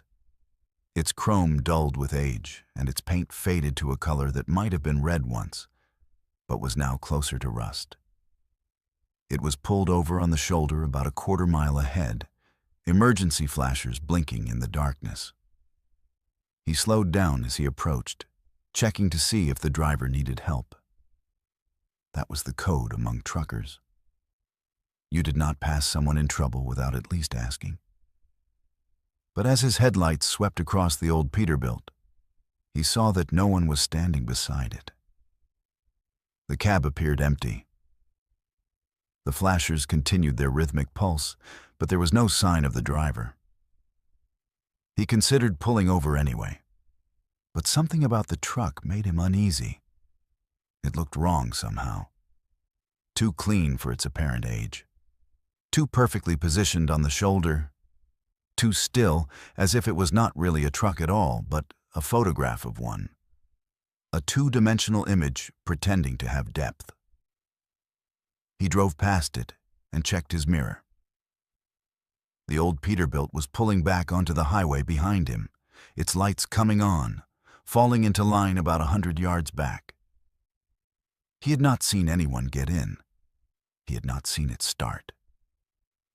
It was just suddenly there, moving, following him through the darkness. He told himself the driver had been in the cab the whole time, maybe sleeping, maybe on the radio. He told himself there was nothing strange about another truck heading north on the same highway at the same time. It was a coincidence. That was all. But his hands tightened on the wheel anyway, and he found himself watching his mirrors more than the road. The second truck appeared 5 miles later. A Kenworth, older than the Peterbilt, its design suggesting the 60s, or maybe even the 50s. It was parked at an overlook, facing the highway, its headlights dark. As he passed, the headlights came on. The truck pulled out behind him, falling into line behind the Peterbilt. 2 trucks now, both old, both empty, both following him with a precision that felt deliberate. The third truck was a Mack, ancient and boxy, the kind his grandfather might have driven. It joined the convoy from a side road he had not even noticed, appearing out of the darkness like it had materialized from nothing. 3 trucks in a line behind him, maintaining perfect spacing, their headlights creating a procession that stretched back into the night. He tried the CB radio, channel 19 first, then working through all the others. Nothing but static. He tried his phone. No signal, even though he knew this stretch of highway usually had decent coverage. He was alone except for the trucks behind him, the trucks that kept multiplying, that kept adding to their number with each passing mile. A Freightliner joined from the southbound lane, crossing over in front of oncoming traffic that did not exist, falling into line. Then a white. Then a Diamond T that looked like it belonged in a museum. Then more, their makes and models spanning decades, each one older and stranger than the last. Some of them should not have been running at all. Some of them should have been scrap metal 40 years ago. But they were there, real and solid, following him through the mountains in a convoy that now numbered more than a dozen. He accelerated, pushing his truck to 70, then 80. The convoy matched his speed effortlessly. He slowed to 40. They slowed with him. They were not trying to pass. They were not trying to catch him. They were just there, maintaining their formation, keeping pace, waiting for something. The lead truck, the old Peterbilt that had started all this, began to pull alongside him. He did not look at it. He kept his eyes on the road ahead, but he could see it in his peripheral vision, could see its chrome glinting in his headlights, could see the way it moved with an unnatural smoothness, like it was not really driving, but gliding. It matched his speed perfectly, staying alongside, and he could not help himself. He looked. He looked at the cab and saw the driver for the first time. A man, middle-aged, wearing clothes from another era. The driver was looking back at him, and his eyes were hollow, empty spaces where eyes should have been. The driver smiled, and his teeth were broken and stained, and he raised one hand off his steering wheel and pointed ahead. Following the gesture, he saw it. A mile marker, green and white, standing on the shoulder. Mile marker 97. But there was something written beneath the number, spray-painted in red letters that should not have been there. A date. And as he passed close enough to read it, he felt his stomach drop. It was tomorrow's date. The day after today. A date that had not happened yet. The Peterbilt dropped back, and another truck took its place. This one was even older, a haze from the 40s or 30s, impossibly ancient, its body held together with what looked like rust and willpower. The driver was younger, wearing a military uniform that belonged to World War II. His face was burned, skin blackened and peeling, and he raised his hand and pointed ahead just like the first driver had. Another mile marker appeared. Mile marker 98. Same red letters beneath the number. Same date. Tomorrow's date. The date he was supposed to die. The trucks took turns pulling alongside him after that. Each one had a driver. Each driver looked different, wore different clothes from different decades, showed different signs of how they had died. Crushed skulls, twisted necks, bodies burned or broken or torn apart. Each one pointed ahead. Each one showed him another mile marker with that same date written in red. He understood now what they were. These were the men who had died on this highway. Decades of truckers who had crashed or broken down or simply vanished, who had met their ends on this stretch of road through the Ochoco Mountains. They were showing him his future. They were showing him that he was going to join them. That somewhere ahead, on one of these curves or hills or straight stretches, something would happen. An animal in the road, ice on the pavement, a mechanical failure. It did not matter what. The result would be the same. Tomorrow's date, his name added to the list, his truck added to the convoy, mile marker 99 passed, mile marker 100, each one marked with red, each one counting down to something inevitable. The convoy had grown to 30 trucks now, maybe more, all following, all waiting, all patient because they had nothing but time and he was running out of it. He tried to turn off the highway, but every side road he approached had a truck blocking it. One of the ghost trucks parked across the entrance, its driver watching with those hollow eyes, making sure he stayed on course. He tried to stop, pulling onto the shoulder and shutting off his engine. But the trucks pulled over too, forming a semicircle around him, their engines idling, their drivers visible in their cabs, waiting for him to continue. When he started his engine again, they followed. When he pulled back onto the highway, they reformed their convoy. Mile markers 105, the date in red. His hands were shaking on the wheel now, sweat running down his face despite the cold night air. He was looking for it, whatever it was, whatever would kill him. But the road looked normal, empty and dark and perfectly safe. There was no danger visible, no obvious threat. Just mile markers counting up and ghost trucks following and a date written in red that promised his death. One of the trucks pulled alongside again. This driver was recent, modern clothes, modern haircut. The truck was from the 90s, not ancient like the others. The driver's neck was bent at an impossible angle, his head lolling to one side, and he was not pointing forward like the others. He was pointing at something on the dashboard, a logbook. He was holding it up against his window, showing pages filled with violations. Too many hours. Too little sleep. Days of driving without proper rest. The realization hit like a physical blow. He checked his own logbook, the hours he had been recording. He had been fudging the numbers for weeks, driving longer than he should, skipping required rest periods, pushing himself to make more deliveries and earn more money.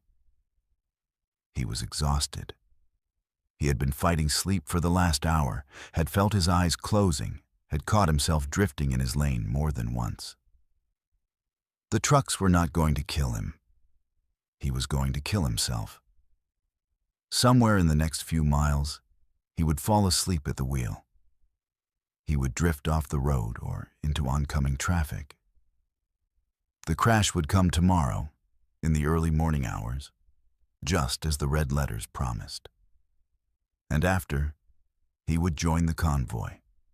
He would drive these roads forever, hollow-eyed and dead, following the next driver who was heading toward his own date, written in red. Mile marker 110 appeared ahead. He could see something written on it, even from a distance. More red letters. But as he got closer, he realized it was not a date this time. It was 2 words. Pull over. He looked at the trucks surrounding him. They had all stopped following. They were just scattered along the highway now, parked at various points, their drivers watching, waiting to see what he would do. The Peterbilt that had started everything was ahead of him, pulled onto the shoulder, its emergency flashers blinking just like they had been when he first saw it. The driver was standing beside it now, visible in the darkness, and he was pointing at the shoulder. Not threatening, not demanding, just pointing, showing him where to stop. He pulled over. He shut off his engine. He sat there in the silence, hands still on the wheel, heart pounding, trying to process what had just happened. The convoy of ghost trucks remained visible in his mirrors for maybe 30 seconds, their headlights creating a string of lights that stretched back along the highway. Then, one by one, they blinked out. The trucks vanished like they had never existed at all. He climbed into his sleeper berth and lay there shaking. He did not sleep, could not sleep, but he stayed parked for 6 hours until dawn broke over the mountains. When he finally started his engine again and pulled back onto the highway, he drove carefully, slowly, watching for any sign of the convoy. But the road was empty. Normal traffic began to appear as morning progressed, other truckers on their routes, cars heading to work. The world returned to its regular rhythm. He never drove that route at night again. He scheduled his runs to pass through the Ochoko Mountains during daylight only. And he kept his logbook honest after that, recording real hours, taking required rest breaks, never pushing beyond his limits. Because he had seen the convoy of the dead, and he understood what they had shown him. Not that death was inevitable, but that it was a choice. The date written, in red, had not been a prophecy. It had been a warning, a chance to change his path before it was too late. The dead do not always come back to haunt. Sometimes they come back to save. You need this bonus. That is the thought that keeps running through your mind as you pull out of the warehouse at Santiam Junction, your trailer loaded and sealed. The paperwork promising an extra $2,000 if you make the delivery to Sisters before dawn. $2,000 means rent paid on time. $2,000 means your daughter gets the winter coat she needs. $2,000 means you can stop choosing between groceries and gas. So when the dispatcher tells you the load is sealed and you cannot open it under any circumstances, you sign the papers without asking questions. Highway 20 through the Cascade Wilderness is empty at this hour, just past 1 in the morning, and you settle into the familiar rhythm of the drive. The road climbs steadily into the mountains, pine trees pressing close on both sides, their branches creating tunnels of darkness that your headlights struggle to penetrate. You have driven this route 100 times. You know every curve and grade. This should be easy money. The first indication that something is wrong comes 10 miles into the drive. The truck feels heavier. Not dramatically, just enough that you notice the engine working a little harder on the inclines, the brakes responding a fraction slower when you need them. You check your mirrors. The trailer looks normal, sealed, unchanged.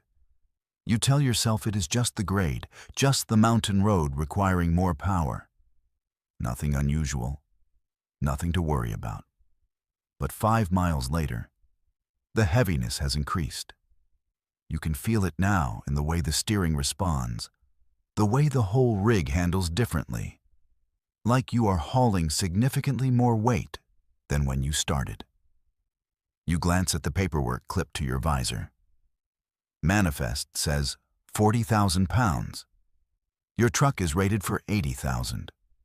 You should have plenty of capacity. But something feels wrong. You activate your Bluetooth headset, a habit you developed months ago, recording audio notes during long drives to help you stay alert. Your voice sounds tight when you speak. Mile marker 15, 1:23 a.m. Something is off with the load. Truck is handling heavy. Going to monitor the situation. The road narrows as you climb higher into the mountains, and you notice another change. The trailer is pulling differently now. The weight distribution shifted somehow. It feels like whatever is back there has moved or grown or multiplied. That last thought makes no sense, so you push it away and focus on driving. The bonus. Think about the bonus. Think about your daughter's face when you can afford to get her that coat. Mile marker 20 appears in your headlights, and the truck groans as you take a curve. The sound is metal under stress, bolts and welds protesting weight they were not designed to carry. You check the side mirrors again, and this time you see it. The trailer is sitting lower on its axles, noticeably lower, like the suspension is compressing under increasing load. Mile marker 20, 1:35 a.m. Trailer suspension is compressed. Whatever is back there, it is getting heavier. This does not make sense. Nothing just gains weight. Physics does not work that way. Your voice is shaking now, and you can hear the fear creeping in. You consider pulling over to check the load, but the paperwork was explicit. Sealed trailer. Do not open under any circumstances. And more practically, you are in the middle of wilderness. No cell signal, no other traffic. If you stop and something is wrong, you will be alone with it in the dark. Better to keep moving. Better to get to Sisters where there are people and lights and help if you need it. At mile marker 25, you hear the first sound from the trailer. It is faint, barely audible over the engine and road noise, but unmistakable once you notice it. A wet sound. Organic. Like something living and moving and fluid. Your hands tighten on the wheel and your breath comes faster. Did you hear that? Please tell me that was the road. Please tell me that was anything except what it sounded like. You are talking to the recorder now. Talking to yourself. Talking to anyone who might listen to this later. The sound comes again, louder this time.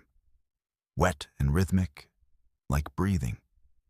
Like something massive inhaling and exhaling in the darkness behind you. The truck is struggling now. You have your foot pressed hard on the accelerator, but your speed keeps dropping. 35 miles per hour on a straight section where you should be doing 55. The engine is screaming, and the transmission is hunting for gears, and the whole rig is shaking with effort. You hit a weigh station scale at mile marker 30, one of those portable ones they set up randomly to catch overweight trucks. The digital display flashes as you roll across it, and what you see makes your stomach drop. 78,000 pounds. You started at 40,000. In 30 miles, the load has gained 38,000 pounds. The scale says 78,000. That is impossible. Nothing gains weight like that. Nothing except... You cannot finish the thought because finishing it means accepting something your rational mind refuses to believe. Something in that trailer is growing, multiplying, becoming more of itself with every mile you drive. The wet sounds are constant now, and they are not alone anymore. You hear other noises, scraping, shifting, the sound of organic matter pressing against metal. The trailer walls are creaking, flexing outward under pressure from inside. Whatever is back there is running out of room. I need to stop.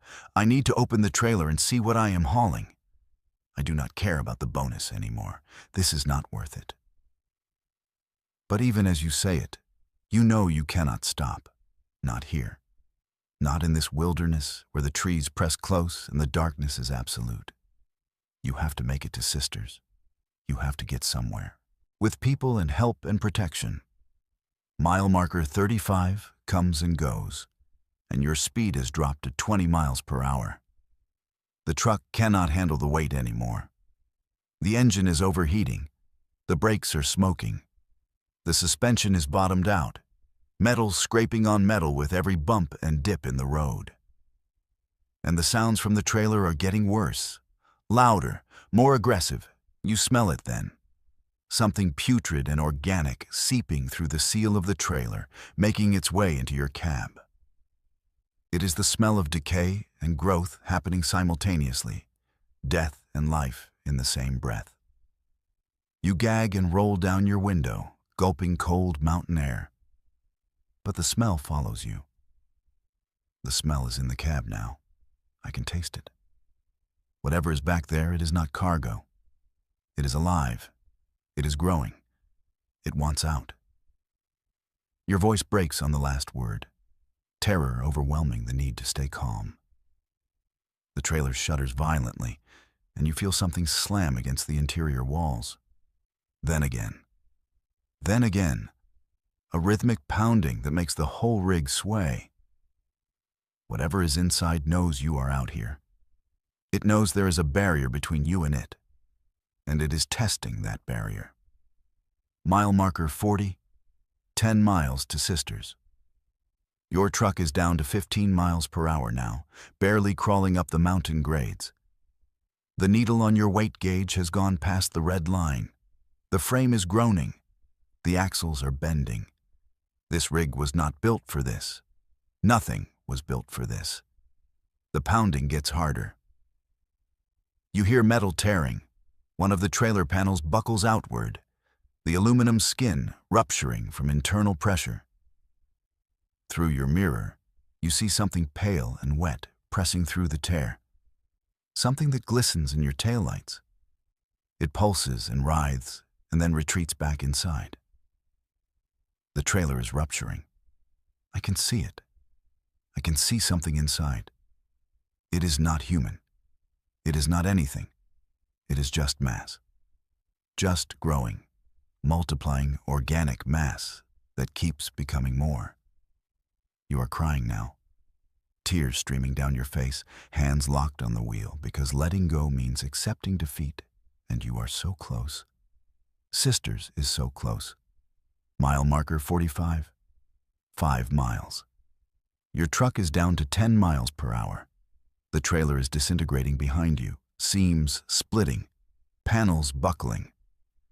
The wet mass inside is visible now through multiple ruptures, pale and veined and pulsing with obscene vitality.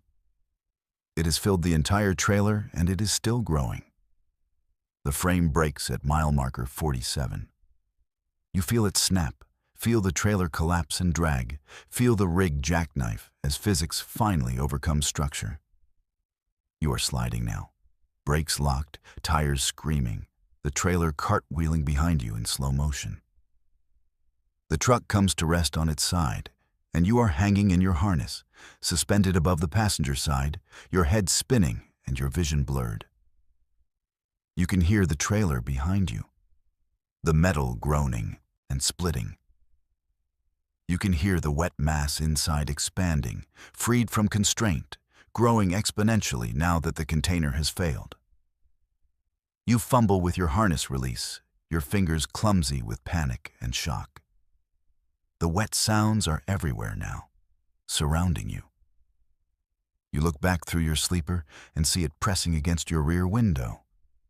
The mass, pale and translucent and filled with dark veins that pulse like arteries. It is trying to reach you through the glass. The window cracks, then spider webs, then shatters, and the mass pours through like liquid given substance, flowing into your cab, filling every space. And you are screaming, but there is nowhere to go because you are still trapped in your harness hanging above the ground. Help me. Someone help me. It is in the cab. It is touching me. It is so cold. It is so wet. I can feel it on my skin. I can feel it. The recording cuts off with a sound that might be a scream or might be something else.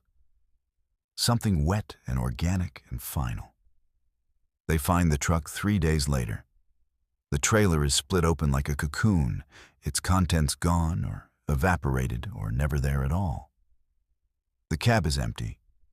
The harness is still fastened, still hanging in place, but no body occupies it. The Bluetooth headset is found on the floor, still recording 48 hours of silence after that final transmission. The warehouse at Santiam Junction has no record of a sealed load going to Sisters that night. No dispatcher assigned that route.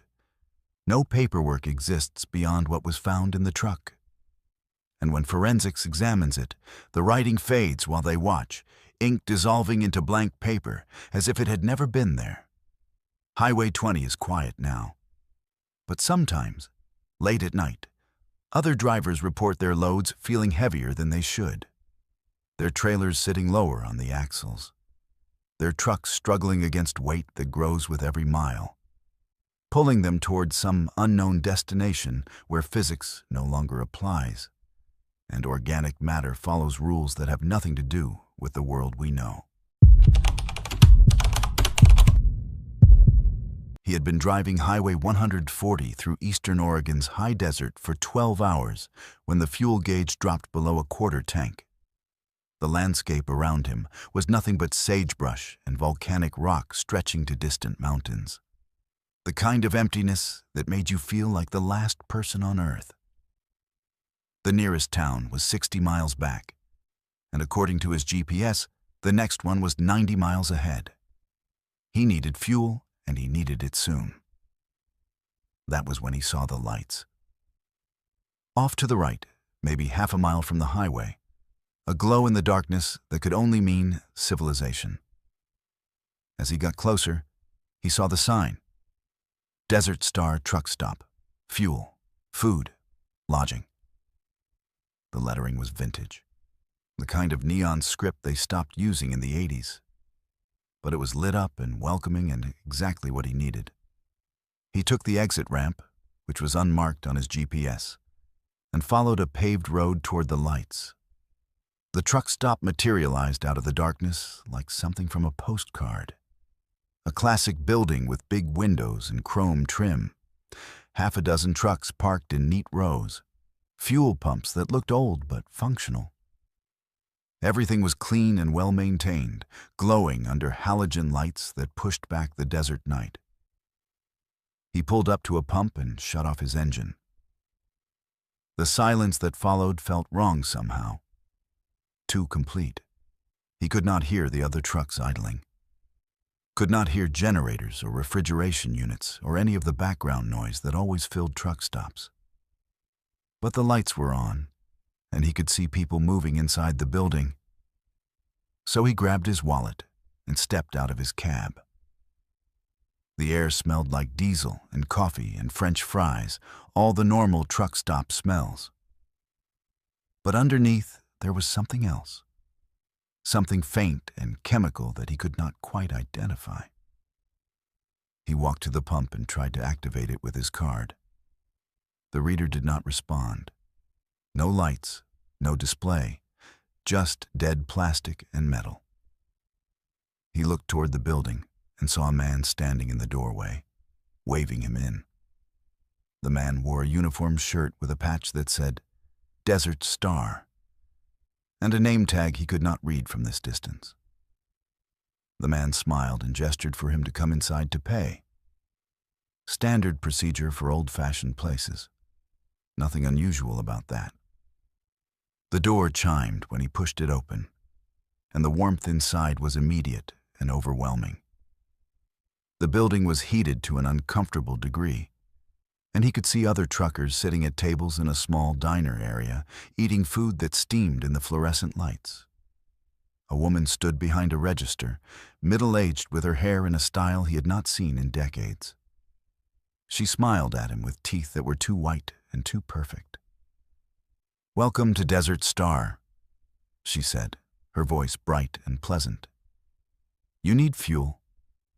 "Pump 6, he said, pulling out his credit card. "Fill it up." She looked at the credit card like she had never seen one before. "We only take cash, honey. There is an ATM in the back if you need it." He glanced at the diner area again. The truckers were eating, but none of them were talking. They were just mechanically lifting forks to mouths, chewing, swallowing, reaching for water glasses.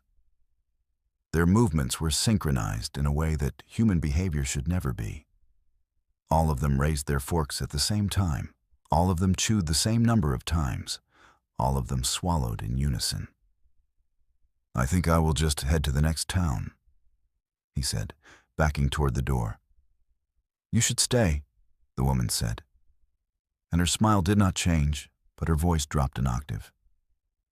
"Everyone stays once they find us. It is easier that way." He turned and pushed through the door, moving fast now, heading back to his truck. Behind him, he could hear the door open again and footsteps following. Multiple footsteps. The truckers from the diner were coming out, moving together, still synchronized. He reached his cab and climbed in, locking the door. When he turned the key, nothing happened. The engine would not turn over. The electrical system was completely dead. He tried again and again, panic rising in his chest, but the truck would not start. The truckers surrounded his cab, pressing their faces against his windows. They were not threatening. They were just watching with empty expressions, their eyes reflecting the halogen lights in ways that made them look like mirrors instead of organic tissue. The woman from the register was there too, still smiling, tapping on his driver's side window with one perfectly manicured fingernail. "You cannot leave," she said, her voice muffled by the glass but still perfectly clear. "No one leaves Desert Star. Not since the fire, not since we all died here together. We have been waiting for someone new. Someone who can see us. Someone who can stay with us forever." He looked at his phone. No signal. The clock on the screen read 2:47 a.m. He looked at his truck's dashboard clock and it read 2:47 a.m. But when he looked back at his phone, it now read 2:52 a.m. 5 minutes had passed in seconds. Time was wrong here, moving at different speeds depending on where he looked. The woman was opening his door now, somehow, even though it was locked. The lock mechanism was turning by itself, clicking open, and the door was swinging wide. She reached in with that same pleasant smile and took his hand in hers. Her skin was cold and dry like paper. "Come inside," she said. "Have some coffee, have some food. Rest for a while. You look tired. All our drivers look tired when they first arrive. But after they rest, after they eat, they feel so much better. They never want to leave." He pulled his hand away and threw himself across the cab, scrambling out the passenger door. He hit the pavement running, heading away from the truck stop, away from the lights, into the darkness of the desert. Behind him, he could hear engines starting. All the parked trucks coming to life simultaneously. Headlights swept across the landscape as they began to move, forming a perimeter, cutting off his escape routes. He ran anyway, his boots crunching on volcanic gravel, his breath coming in ragged gasps. The desert was pitch black beyond the truck stop lights, and he could not see where he was going.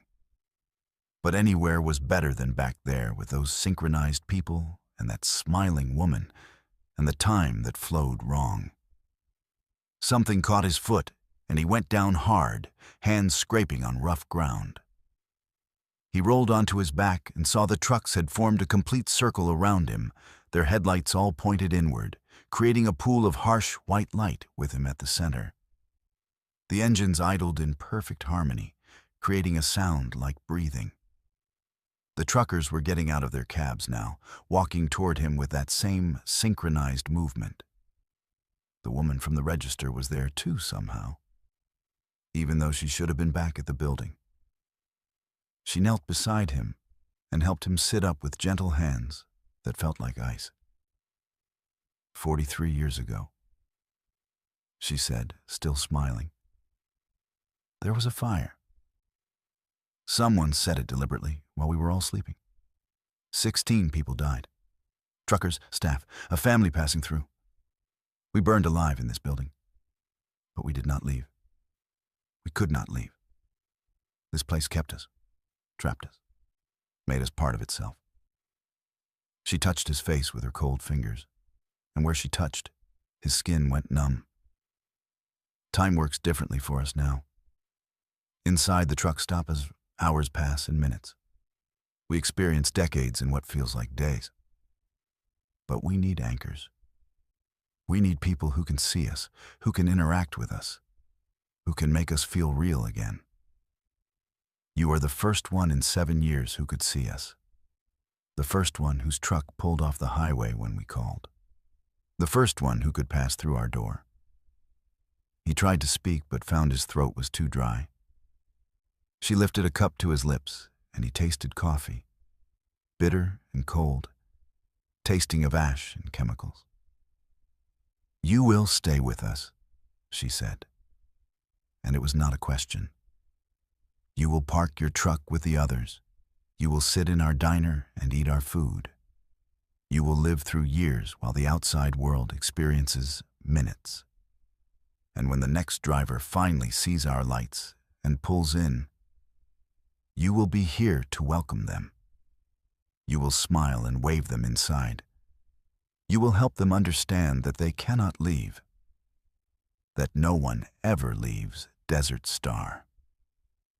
The other truckers were helping him to his feet now, supporting him between them, walking him back toward the lights. His legs were moving, but he was not controlling them. His body was going where they directed, following their synchronized steps. He could feel himself slipping away, his will eroding with each step closer to the building. They sat him at a table in the diner. The woman brought him a plate of food that steamed in the cold air. The other truckers took their seats around him, all lifting their forks in unison. He found his own hand reaching for utensils without his conscious decision. The synchronization was spreading to him, making him part of the pattern. He looked at a clock on the wall.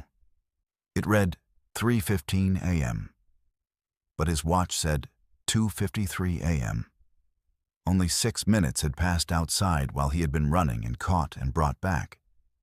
Inside this place, he had experienced 20 minutes. The differential would only get worse. Soon, an hour inside would be a minute outside. Soon a day inside would be an hour outside. Soon years would pass, while the world beyond these walls barely noticed. The woman sat across from him, still smiling. Eat, she said. You will need your strength. We have so much time to spend together. Decades, centuries, forever. He lifted the fork to his mouth and chewed food that tasted like ashes and old dreams. Around him, the other truckers chewed in perfect synchronization. He found his own jaw matching their rhythm. Chew, chew, chew, swallow, all together. All trapped together in this pocket of broken time where the dead pretended to be alive, and the living slowly forgot what it meant to be human. The lights of Desert Star burned in the darkness. The signs still welcomed travelers. The pumps still promised fuel. And somewhere out on Highway 140, another truck was approaching, its driver tired and running low on gas, looking for salvation in the desert night, looking for lights that should not be there. looking for a place that died 43 years ago, but never learned how to stay dead. She had always considered herself a rational person. Science degree, skeptical mind. The kind of person who could explain away ghost stories and UFO sightings with logic and statistics. But Highway 230 through the Crater Lake region on a moonless November night tested every rational belief she had ever held. And by the time it was over, she would be sitting in a psychiatric evaluation room trying to convince a doctor that what she saw was real. The figure appeared in her headlights at 3:47 a.m., standing on the shoulder about 200 yards ahead. A person, or what looked like a person, waving one arm in the universal gesture for help. She slowed down instinctively, her hand already reaching for her phone to call for assistance. Because that was what you did when you saw someone stranded on a remote highway in the middle of the night. You helped. But as her headlights got closer, something made her foot hesitate over the brake pedal. The figure was tall, maybe 6.5 feet, wearing what appeared to be normal clothes. Jeans, a jacket. But the proportions were slightly off in a way her brain registered before her conscious mind could articulate it. The arms were too long. The legs seemed to have an extra segment between knee and hip. The head sat at an angle that was almost right, but not quite. Tilted forward just a few degrees more than human anatomy should allow. She told herself it was the distance creating an optical illusion. She told herself the darkness and her exhaustion were making her see things that were not there. But her truck kept slowing, dropping from 50 to 40 to 30 miles per hour, and the figure remained in her headlights, waving that too long arm in steady, mechanical repetition. When she was about 50 feet away, the figure stopped waving and turned to face her directly. That was when she saw the face, and that was when every rational explanation she had been constructing collapsed into dust. The face was human-shaped. It had eyes and a nose and a mouth in approximately the correct positions. But it was all wrong. The eyes were too large and too dark, like someone had carved holes into a mask, and the darkness behind them went on forever. The nose was slightly asymmetrical, one nostril higher than the other. The mouth was too wide, stretching almost to where ears should be, and it was curved into a smile that showed too many teeth arranged in rows that went back farther than any human mouth could accommodate. She accelerated hard, her rational mind temporarily offline, replaced by pure instinct screaming at her to get away. The truck surged forward, and she kept her eyes locked on the road ahead, refusing to look in her mirrors, refusing to see if the thing was still there, or if it was following, or if it had ever been real at all. But her mirrors caught the image anyway, and what she saw made her whimper. The figure was running behind her truck. Not running like a human runs, with alternating legs and pumping arms and a bobbing head. Running like an insect might run if it was pretending to be human, with legs that bent at too many joints and arms that swung in perfect synchronization with each other rather than in opposition. It was fast, impossibly fast, keeping pace with her truck even as her speedometer climbed past 60, past 70, past 80. The road through this section of Highway 230 was winding and treacherous, cutting through dense forest with sharp curves every quarter mile. She took them at speeds that made her trailer sway dangerously, the tires screaming on cold asphalt. But the figure stayed with her. Sometimes it was directly behind, visible in her rear camera. Sometimes it disappeared from view, only to reappear in her side mirror, running alongside her truck, that terrible face turned toward her, that too wide smile never changing. She tried her phone. No signal. She tried the CB radio. Static. She tried the emergency SOS button built into her truck's navigation system. The screen flickered and went dark. She was alone with this thing on a road that seemed to stretch on forever, with no help coming and no way to call for it. The figure suddenly appeared directly in front of her truck, standing in the middle of the road, and she had no time to react before she hit it. The impact was solid and heavy, the kind that should have shattered bones and crushed flesh. Her truck shuddered, and she felt the bump as her front wheels and then her rear trailer wheels rolled over something. She looked in her mirror, expecting to see a body lying broken on the pavement behind her. But the figure was standing up. No, not standing up. It had never fallen down. It was just there, upright, in the exact center of the road, watching her taillights recede. And then it started running again. That horrible insect-like gait, arms swinging together, legs bending at impossible angles, closing the distance with mechanical precision. She pushed the truck harder, the engine screaming in protest, the speedometer needle buried past 90. The curves were coming too fast now, her trailer fishtailing on each one, threatening to jackknife and send her spinning off the road. But slowing down meant letting it catch her. And some primal part of her brain knew with absolute certainty that being caught by that thing would be worse than any crash. It caught up to her on a straightaway, appearing suddenly in her passenger side window, running alongside her door at 95 miles per hour, its face pressed close to the glass. She could see it in detail now, could see that what she had thought was skin was actually something else. Something smooth and waxy like latex stretched over a frame.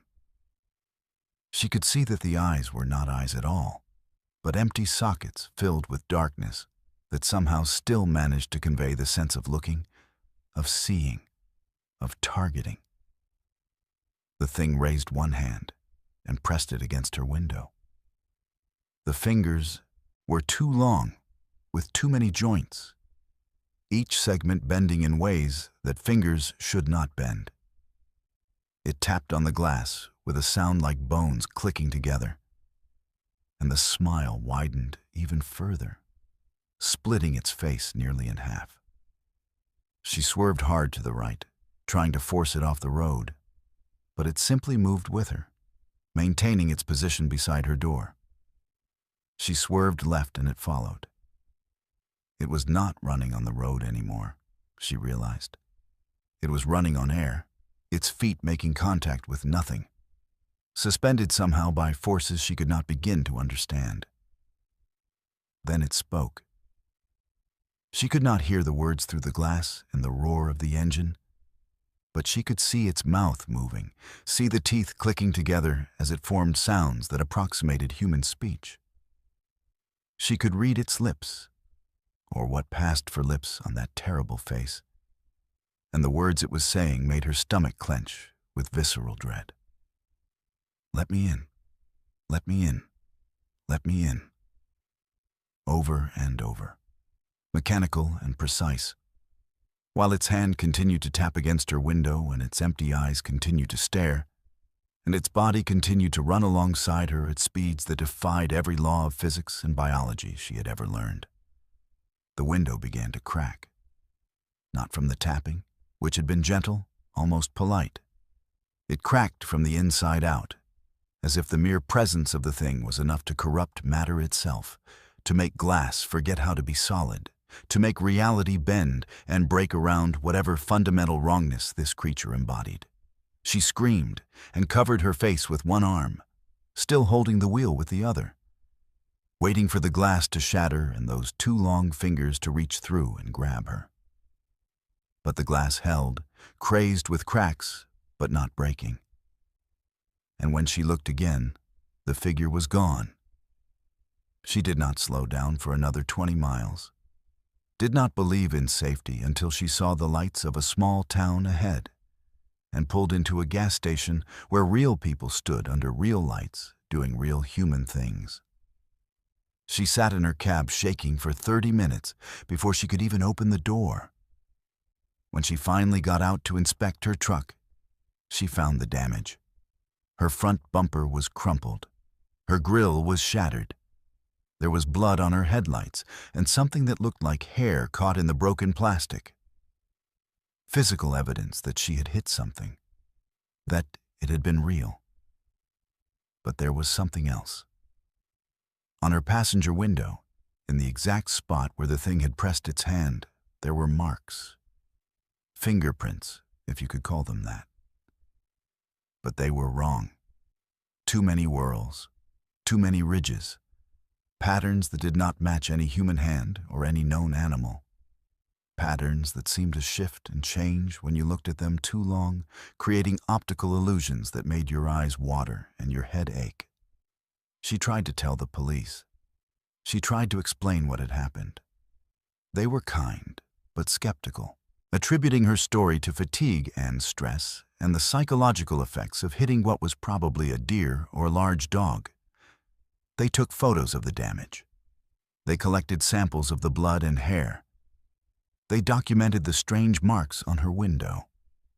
And then they sent her home with a recommendation to see a counselor.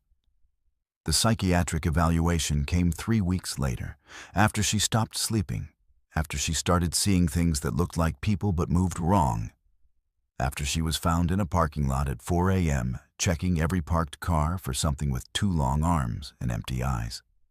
The doctor was patient and professional, recording her story, nodding in the right places, prescribing medication that would help with the hallucinations and paranoia. But she knew what she had seen. She knew it had been real. And she knew, with the certainty that comes from looking into those empty eyes, that it was still out there. Still walking on roads that cut through darkness. Still waiting for another truck to come along. Still wearing its approximation of human form like a costume it did not quite understand how to operate. The lab results on the blood and hair came back inconclusive. Not deer, not dog, not any species in their database. The fingerprints on her window were filed away as unexplained anomalies. The case was closed. The road remained open. And somewhere on Highway 230, near Crater Lake, on moonless nights when the forest presses close and the curves come sharp and fast, something stands on the shoulder, waving one arm in a gesture that almost looks like a plea for help. Something that waits for the next driver who will slow down and look closely enough to see that the proportions are wrong, that the face is a mask, that the smile goes too wide and the eyes go too deep, and the body moves in ways that human bodies were never meant to move. Something that runs on air and speaks in approximations of language and wants desperately to be let in. She never drives at night anymore. She never takes routes that go through isolated areas. And she never, ever stops for figures standing on dark shoulders waving for help, because she knows now that some things wear the shape of humanity like a disguise, and underneath that disguise is something so fundamentally other that looking at it too long can break your mind.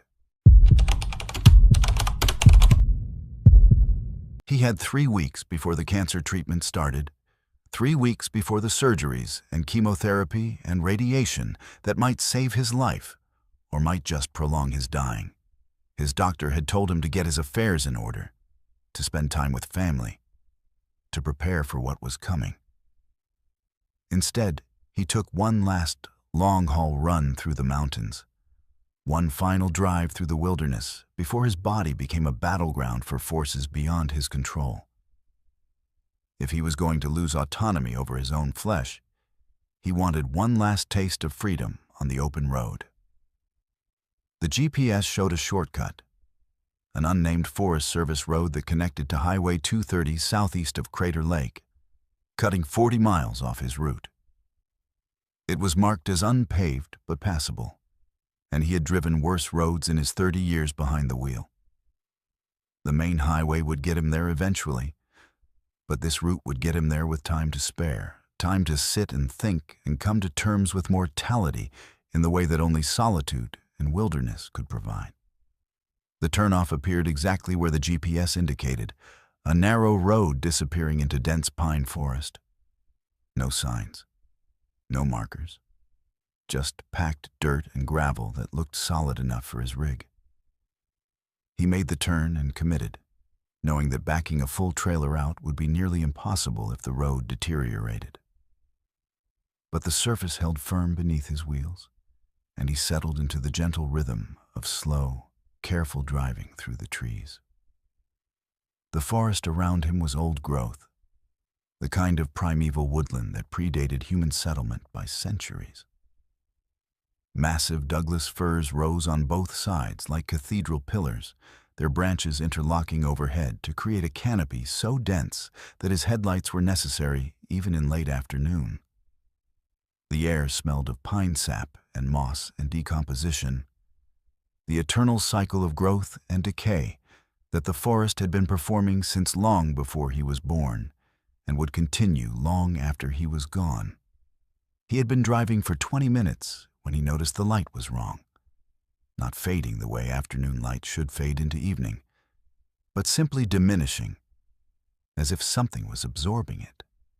The shadows between the trees were not growing darker, but becoming absolute. Patches of blackness so complete that his headlights seemed to stop at their edges rather than penetrating them. The road continued straight ahead, solid and real beneath his tires. His GPS still showed the route, the blue line on the screen indicating he was exactly where he should be, following the path that would eventually reconnect with Highway 230. But something felt wrong. The forest felt wrong. The light felt wrong. The air itself felt wrong, growing thinner somehow, harder to breathe, as if the oxygen content was dropping with every mile he traveled. He should have turned back. But turning back would mean giving up, admitting defeat, acknowledging that his body and his world were both failing him in ways he could not control.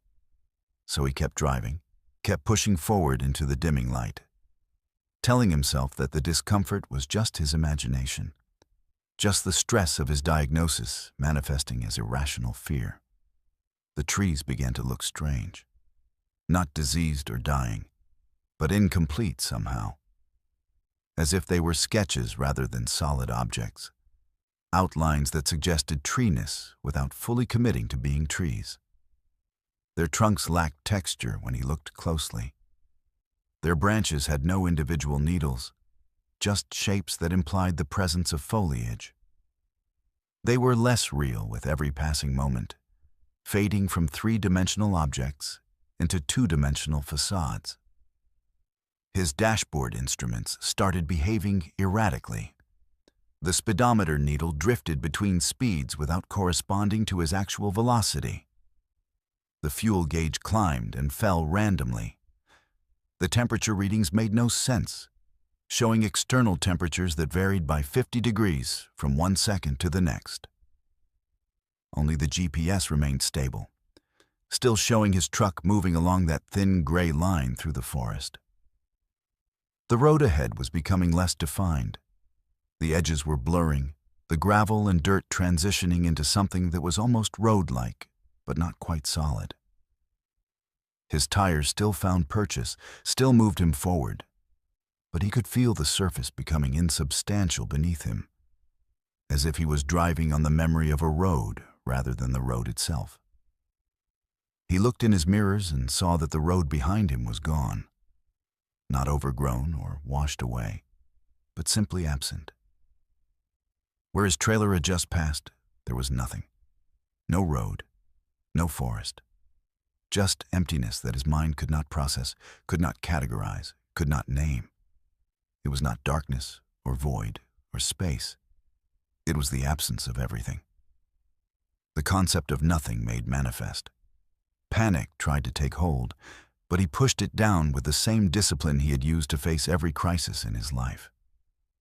The convoy ambush in Fallujah, the divorce, the diagnosis. Fear was natural, but it was not useful.